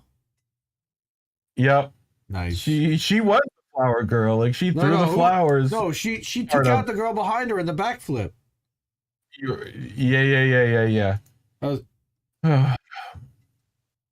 So this is the kind of parenting we all deserve. Oh my god. Is that an extension cord? Where's it going to?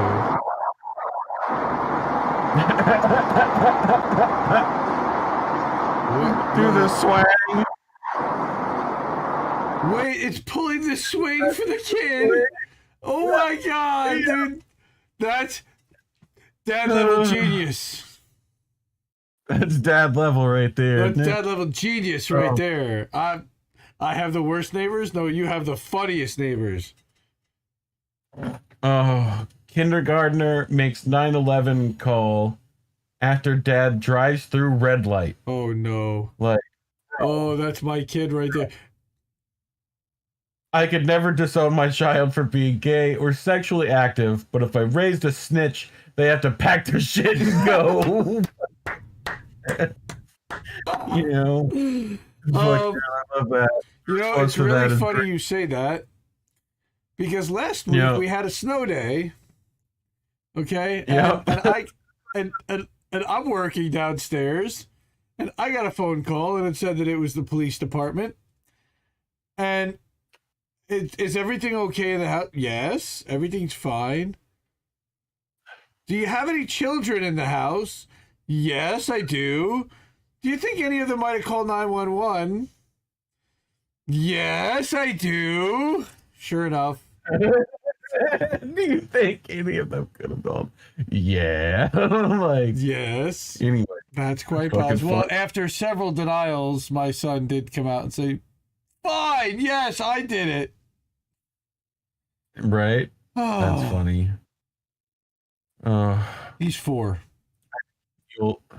I think you'll appreciate this one. You'll feel for this woman so much.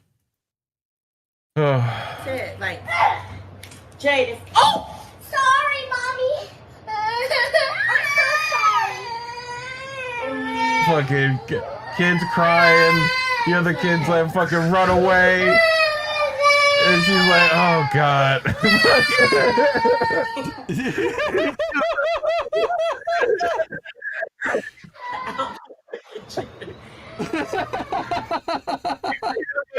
In the other room, like fucking just howling.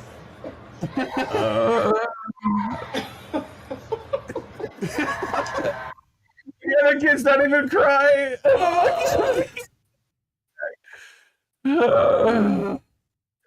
Just fucking the mom was just like, oh god. It's a better punishment than I could have given him. Right. So, did you see this shit? Oh shit! This shit fucking got me. Wait, what? The fucking they wanted to surprise their grandma and fucking shit, and the fucking grandma showed up. No way, dude! Best grandma ever, right there. Best grandma. Best grandma ever. Oh, that is the cutest fucking thing I've ever seen. Oh my god. These costumes are the best. I love the dinosaur costume. Every time I see it, it's hilarious. That and someone in a horse mask. And there was an attempt. I love the Reddit, the subreddit. Hey, Grandpa, look at me. Does nothing special. Grandpa. Oh my god. I just love the airplane face. I see the eyes. Yep. I just figured if we had grandma love, we gotta show grandpa some too, right? That's a kick-ass grandma dinosaur suit. Think fast. Oh no. Uh-oh. Yeah. Beer. Think fast. Listen, that child is going to be a pro athlete. Is he now? Look at the freeze is just perfect. Right? The freeze is Right after hearing that child is going to be a pro athlete. Pro athlete. Yep. Wait. What? Hey! Scream! Scream! Did not work out, did it? Ripped the door right off the damn hinges. Are those wood hinges? Yeah, I don't. I mean, they're maybe. Yeah, maybe it might have been what it is. Oh my gosh. I don't know. Like, yeah. I mean, they definitely not supportive. Nope. This one. All right. We're at the bar, right? And Are we on a ship this time or no? No, not on a ship. I think this is just a regular Irish bar, right? And like the dad who's probably like worked all week, has got to have the kids with him at the bar. He's a yellow vest. Based. Out of nowhere, Oh, he didn't even budge. He did not even budge. Bro, didn't even flinch. Dad did not even budge. Oh, dude, that hurts.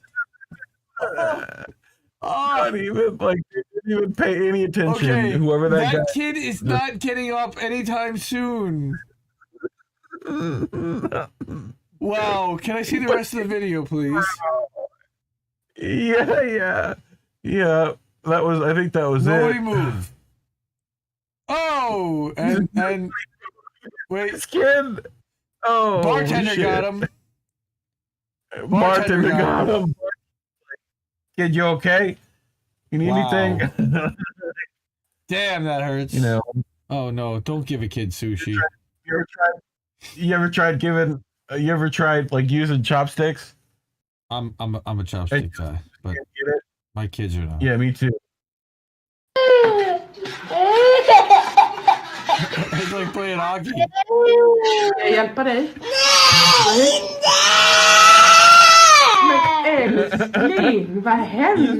it up, kid. Oh my god. He was so angry. He wanted to pick it up with the sticks. What the fucking get these fucking socks off me. And socks. No, off. Nice. Off. Nice. Like, and now I'm gonna piss on your floor. Yep. I mean, just all right. I gotta be.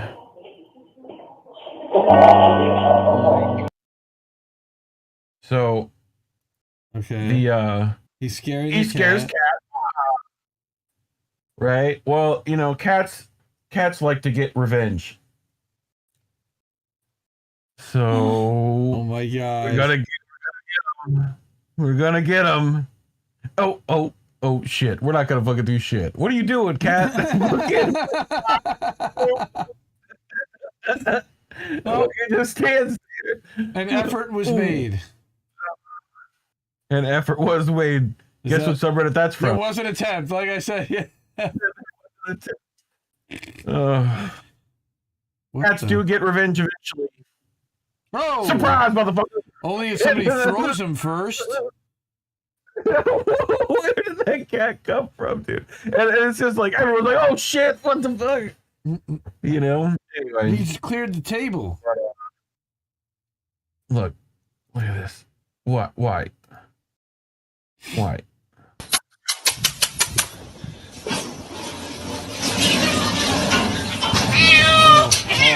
Oh.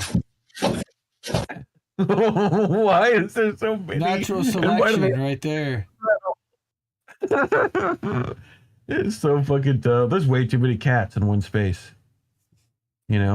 So a new species has been found. Oh my. The rocktopus. Did you see that dumbass simp Andrew Yang? The Rock should run for president because he saw him on the opener of the Super Bowl. Dude. Yep. Go away. Seriously, go away. Andrew Yang, go away. Corgis are funny. Corgis are funny.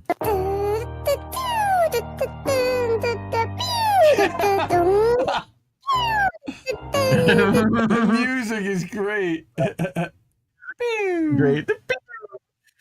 Why won't his fucking butt stay down? He's just like, as God floats. Woo! Fucking. He just he's got a light butt. He's got a light butt. All right. We got doggos. Right, we got more doggos. Okay. This is a similar issue to the cat situation. Oh boy. Couple of doggos. Who's it gonna be? Who's it gonna be? Oh no! He fucking rolled. Oh boy.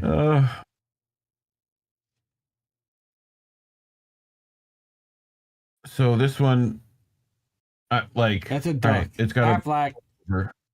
So this is a GoPro at the beach, right? And hey, is that your GoPro? Oh, it's because here. Why? We had to see what they were actually looking at originally. Here's these ladies fucking like, Working yeah, we out. did it. We got this on. I'm gonna take your camera now. And now you're gonna watch me work out on camera. Holy shit, that's great. Oh. What So, in the fresh hell is that? I think this is to make your eyebrows on fleek. Threading? Right? Is that what that's called? Oh! No, God, no! Electrocution! Ooh, yeah, that's not good. Oh. You might as well just You might as well just go Bob Geldorf and fucking just take it all off. Super surprised forever. Woo! Huh?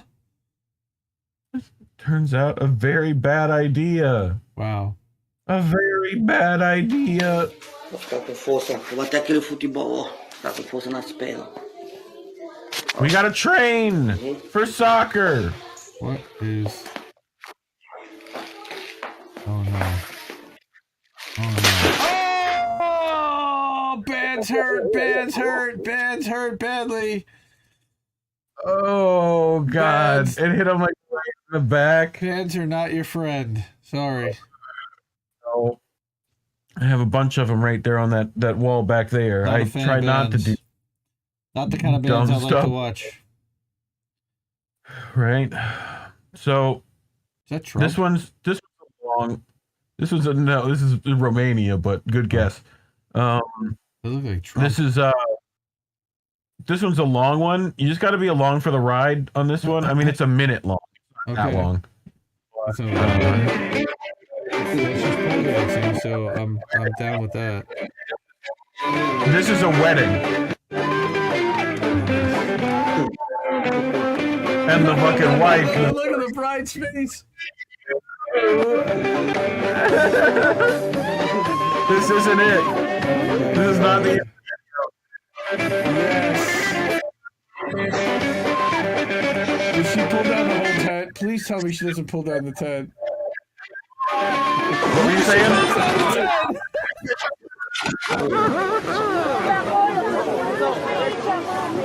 Oh, she pulled down the tent. Oh. See that coming. Look at the bride.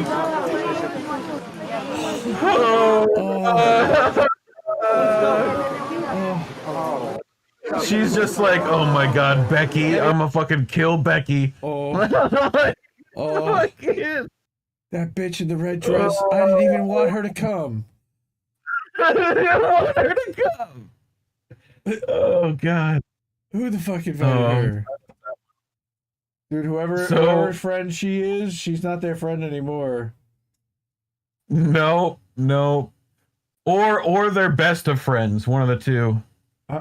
You know? Like, so we're washing the fucking store. Lobster tank? From the lobster tank? That's right, and we're washy. Dirty, dip, washy. Ew. Okay, that's not a bucket, dude. That's their home. Right, yeah, and Pish normally get really pissed off, right? So they called Aquaman. Yes. Yeah, Fish. They called Aquaman, Fish right? pissed And off, too. on the other side, on the other side of the store, right, where the rest of the crew are cleaning up like normal people, right? You know. Oh, look Aquaman. outside! Look outside! Oh, I don't think that. Oh, that's a bad idea. Oh, that's I a don't think that's bad idea. You're lucky you didn't get a glass door shoved in your face. Head to higher ground is the right answer. Yep. That dude had the right idea. Get on the counter. Right. Get up on something. Yeah. But yeah, I just thought, you know, the fish deserves getting revenge on that one. You know, nice.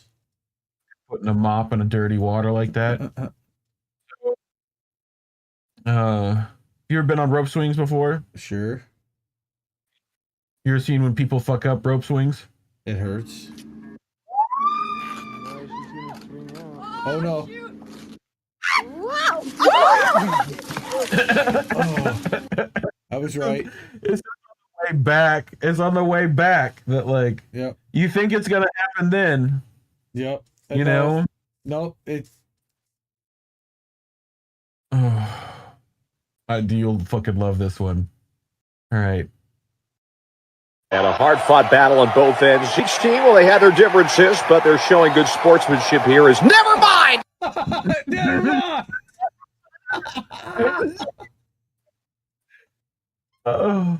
Dude, give that announcer a raise. Holy shit, that's great. Never mind. Each team, well, they had their differences, but they're showing good sportsmanship here. Is never mind. Never mind. 2 shots to the stomach and 1 to the face. Sign that kid up for UFC. Dude, look at his technique. Oh, speaking of technique. Oh, we have another great announcer. An experience, and it is all about improving no matter what obstacles get in your way. This pole vaulter proves it here because, oh my balls, it looks like this athlete hit his pole on the vault. Seems like he got dipped on the way. His dick and balls got in the way. A literal cock block, folks. His penis is too big. But calling the is a winner. I'm very funny. Probably didn't expect to lose though because of his own pole here today. But with a schlong like that, you can never lose, really. We are getting word that on the day, though, you cannot use 2 poles in 1 jump. Let's check the replay right here. You see it, yeah. Energy. This is the only time you'd want a tiny member. What a hard moment for him. He tried to vault with a strong pole. Never good when your pole touches another pole without consent.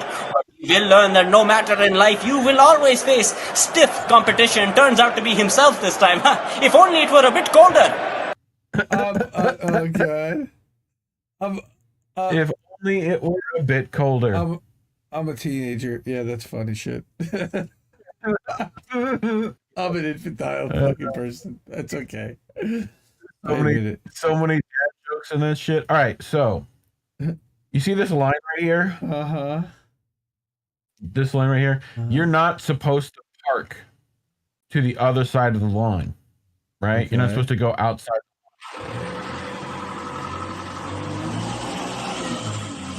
Sure.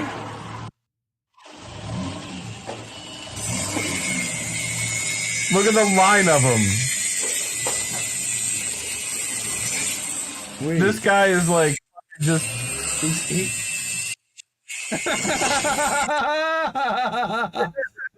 He's making sure that they're within the line. Right. Yeah. Look how many. 1, 2, 3, 4, 5, 6. 6 of them. Jeez. He was 6 I'd of be them. pissed if that were my car. Oh my God! Could you imagine? Oh. Well, that sucks. Is exactly it. Oh boy. You know, abrupt chaos. Lady, is there a Mentos involved here somewhere? The fresh maker. How did you know? Times on a couple of different videos, and I'm not quite sure this is real. Oh no! And I just. Oh sweetheart. Oh no! Oh you poor lady. Oh you poor woman.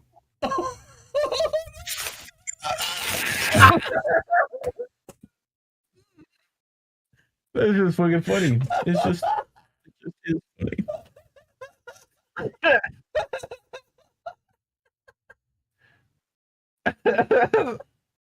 She found out today, huh? That's just real. Y'all ain't gonna guess. Fucking, you put Mentos in Coke, it does fucking go up like that. It's crazy. You Even never though there's heard like YouTube. yeah. Right? Oh, she had to experience that for herself. Oh my god. So this is how I have to do this video because it's wait, I need to be able to clear the tears. Hold on. You're good. Okay, we're at a Jewish wedding. Yes. Yep. We are at a Jewish wedding. No!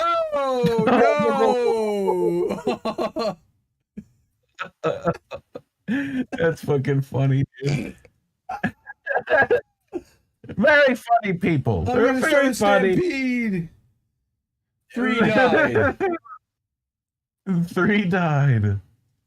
Oh. So that was that one. I figured you would like that one. Oh, that's pretty funny. This one I put in just because it's boom.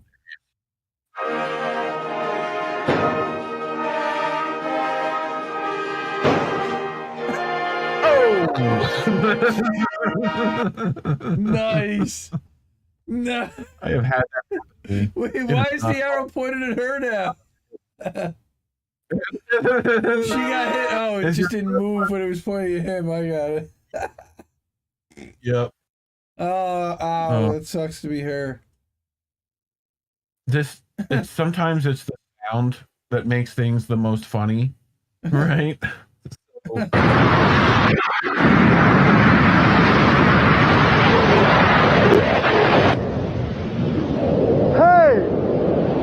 Hey, wake up, Mark.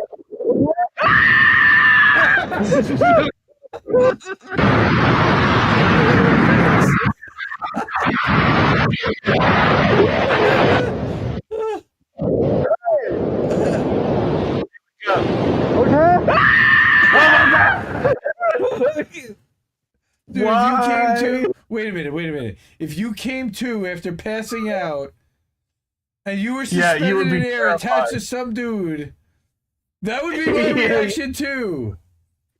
Dude, yeah, it's just the scream is what makes it the funniest. Holy moly! Oh my god, that's great.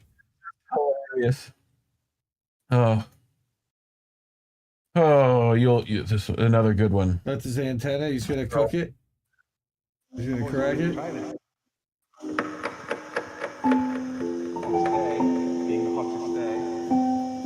gonna try to cook it on the hood. No.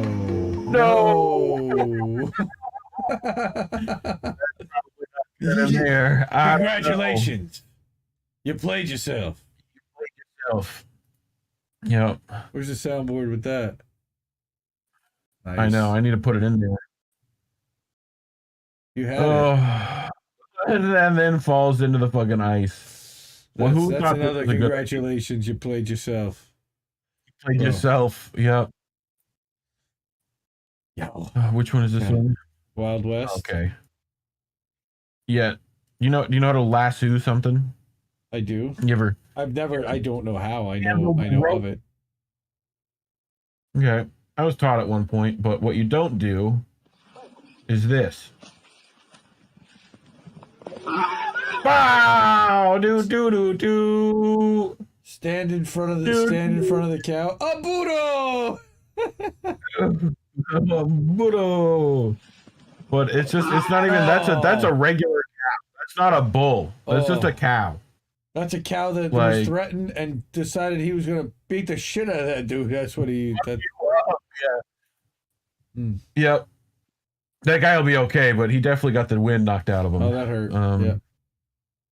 And it's about the same as this. Is that a bale of hay? Yeah, it is. Yeah. It's rolling. Ah! He's okay. He's gonna have some neck pain tomorrow, but he'll be all right. He'll be all right. He got how many flips did he get there? Like one and a half. just one. He almost landed back on his feet. Almost. You know. So, what you ever seen Rally? Oh. No.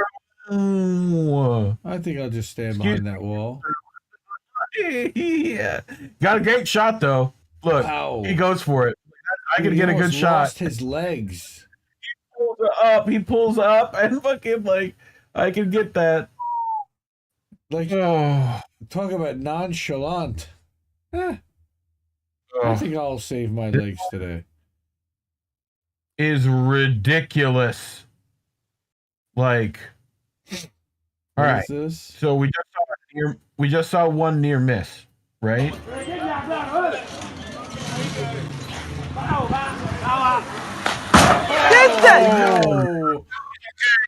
No.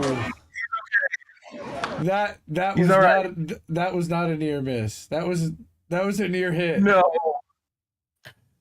He crumpled that whole car too. Like he's okay though. He's what was the plan? Good question. I don't know. So this is actual Rally, right? So okay. About here. Near miss. Right. That was Rally back in the day. Yep. 70. Правый 2 чуть длинный. Правый 2 чуть длинный. So you're 70 flat out. вниз 200. Трамплин сюда. Трамплин по левой 200. Езжай, не тормози. Going 60, 80. Oh shit, there's people. Oh god, people. Я говорил, трамплин надо тошнить. Exactly. Сука. Поздравляю с крышей! Слушай, ну крыша мягкая. Я говорил, трамплин тошнить надо, ёбаный рот. But yeah, it's just the fucking, the immediate panic of like, oh shit, people. Oh shit, people. What? I've lost control. Oh wait, there's more. Like, wait, I want to see that. That's how close that was. Like, anybody? No, it didn't hit anybody. Wow. It hit everybody. That's incredible. Yeah. Shout out to that driver who fucking kept it on. Like, he caught air off that and was like, I can't stop where this car is going. You know, like, we're in the air. But everybody, don't miss the Daytona 500 next Sunday. Right? Wow. But yeah, that's all I had for boats today. Nice. So, and I hit the transition Luma wipe so we don't have to hear Jimmy again. All right. Nice. So Eric with the key comment, kids are flexible. Kids are flexible. They are. The one at the beginning, you thought that was fucking. Oh my god. Kids are assholes. That's all I'll say. I wasn't sure if it was gonna be that one or the one where the kid slams his noggin into the like edge of the bar top. Oh, that just hurt. That just hurt. It really did. Yeah. All right, so what do we got this week? Reefer After Dark. Yeah, I don't know who I'm gonna have on this week. I haven't figured that out yet. But mystery guest. We'll figure stuff out. I like mystery guest. Mystery guest. Find me on Twitter. All that. At Reef Breland. Should be in the description somewhere. It's Find the in your link tree. doodly doos and Substacks and everywhere else for sure. What are we doing this week? I think we're gonna try to get an Indie News Network call, but that's going to be, we're not going to stream that necessarily. We are going to figure out when our next stream is going to be and what it's going to be about. I am helping Savage Joy and Ricky Rance along with Vegan Succubus. Shout out to Vegan Succubus if she's in the chat. They are doing an online virtual March for Medicare for All, a 2-day event, March 11th through the 13th. That's a weekend event. Excited to help out with that. I didn't know if Reef, I know you're working with Sabby, and I know that Lucy and I believe Tara Reid will be speaking at Sabby's event next weekend, and that is a women's summit, correct? And yeah, it's over Saturday and and then also on the 8th of March, there is the International Women's Day protest that is happening in Washington, D.C. that Sharif is organizing. So there's a lot happening on the activist front. There's a lot happening on the INN front. There is a lot happening on the indie left front. And we're working on who our next guest for Friends of Indie Left is. But of course, go to independentleft.news and you'll be able to watch the Afeni chat embedded. Look for all the clips on the Rumble channel. Share those around when you see them. I've been putting them up on Sundays only, kind of teasing out that, hey, we're going to go live on Sunday night. So every couple hours on Sunday, you'll see a new clip from last week, just kind of reminding you, hey, here's the stuff we talked about. And everyone seems to like those clips quite a bit, and I enjoy making them. So yes, Eric is right. The Sabby Summit is in 2 weeks on the 26th. That's right. Yeah. So there you go. I don't know about next weekend, but we were working on finding a substitute for Mr. Reef. So we can talk to some people about that. But again, thank you everybody. This was a really long one, 3 hours. This might be our record for the longest show, and there's only a few people that stuck with us, and appreciate everybody who did.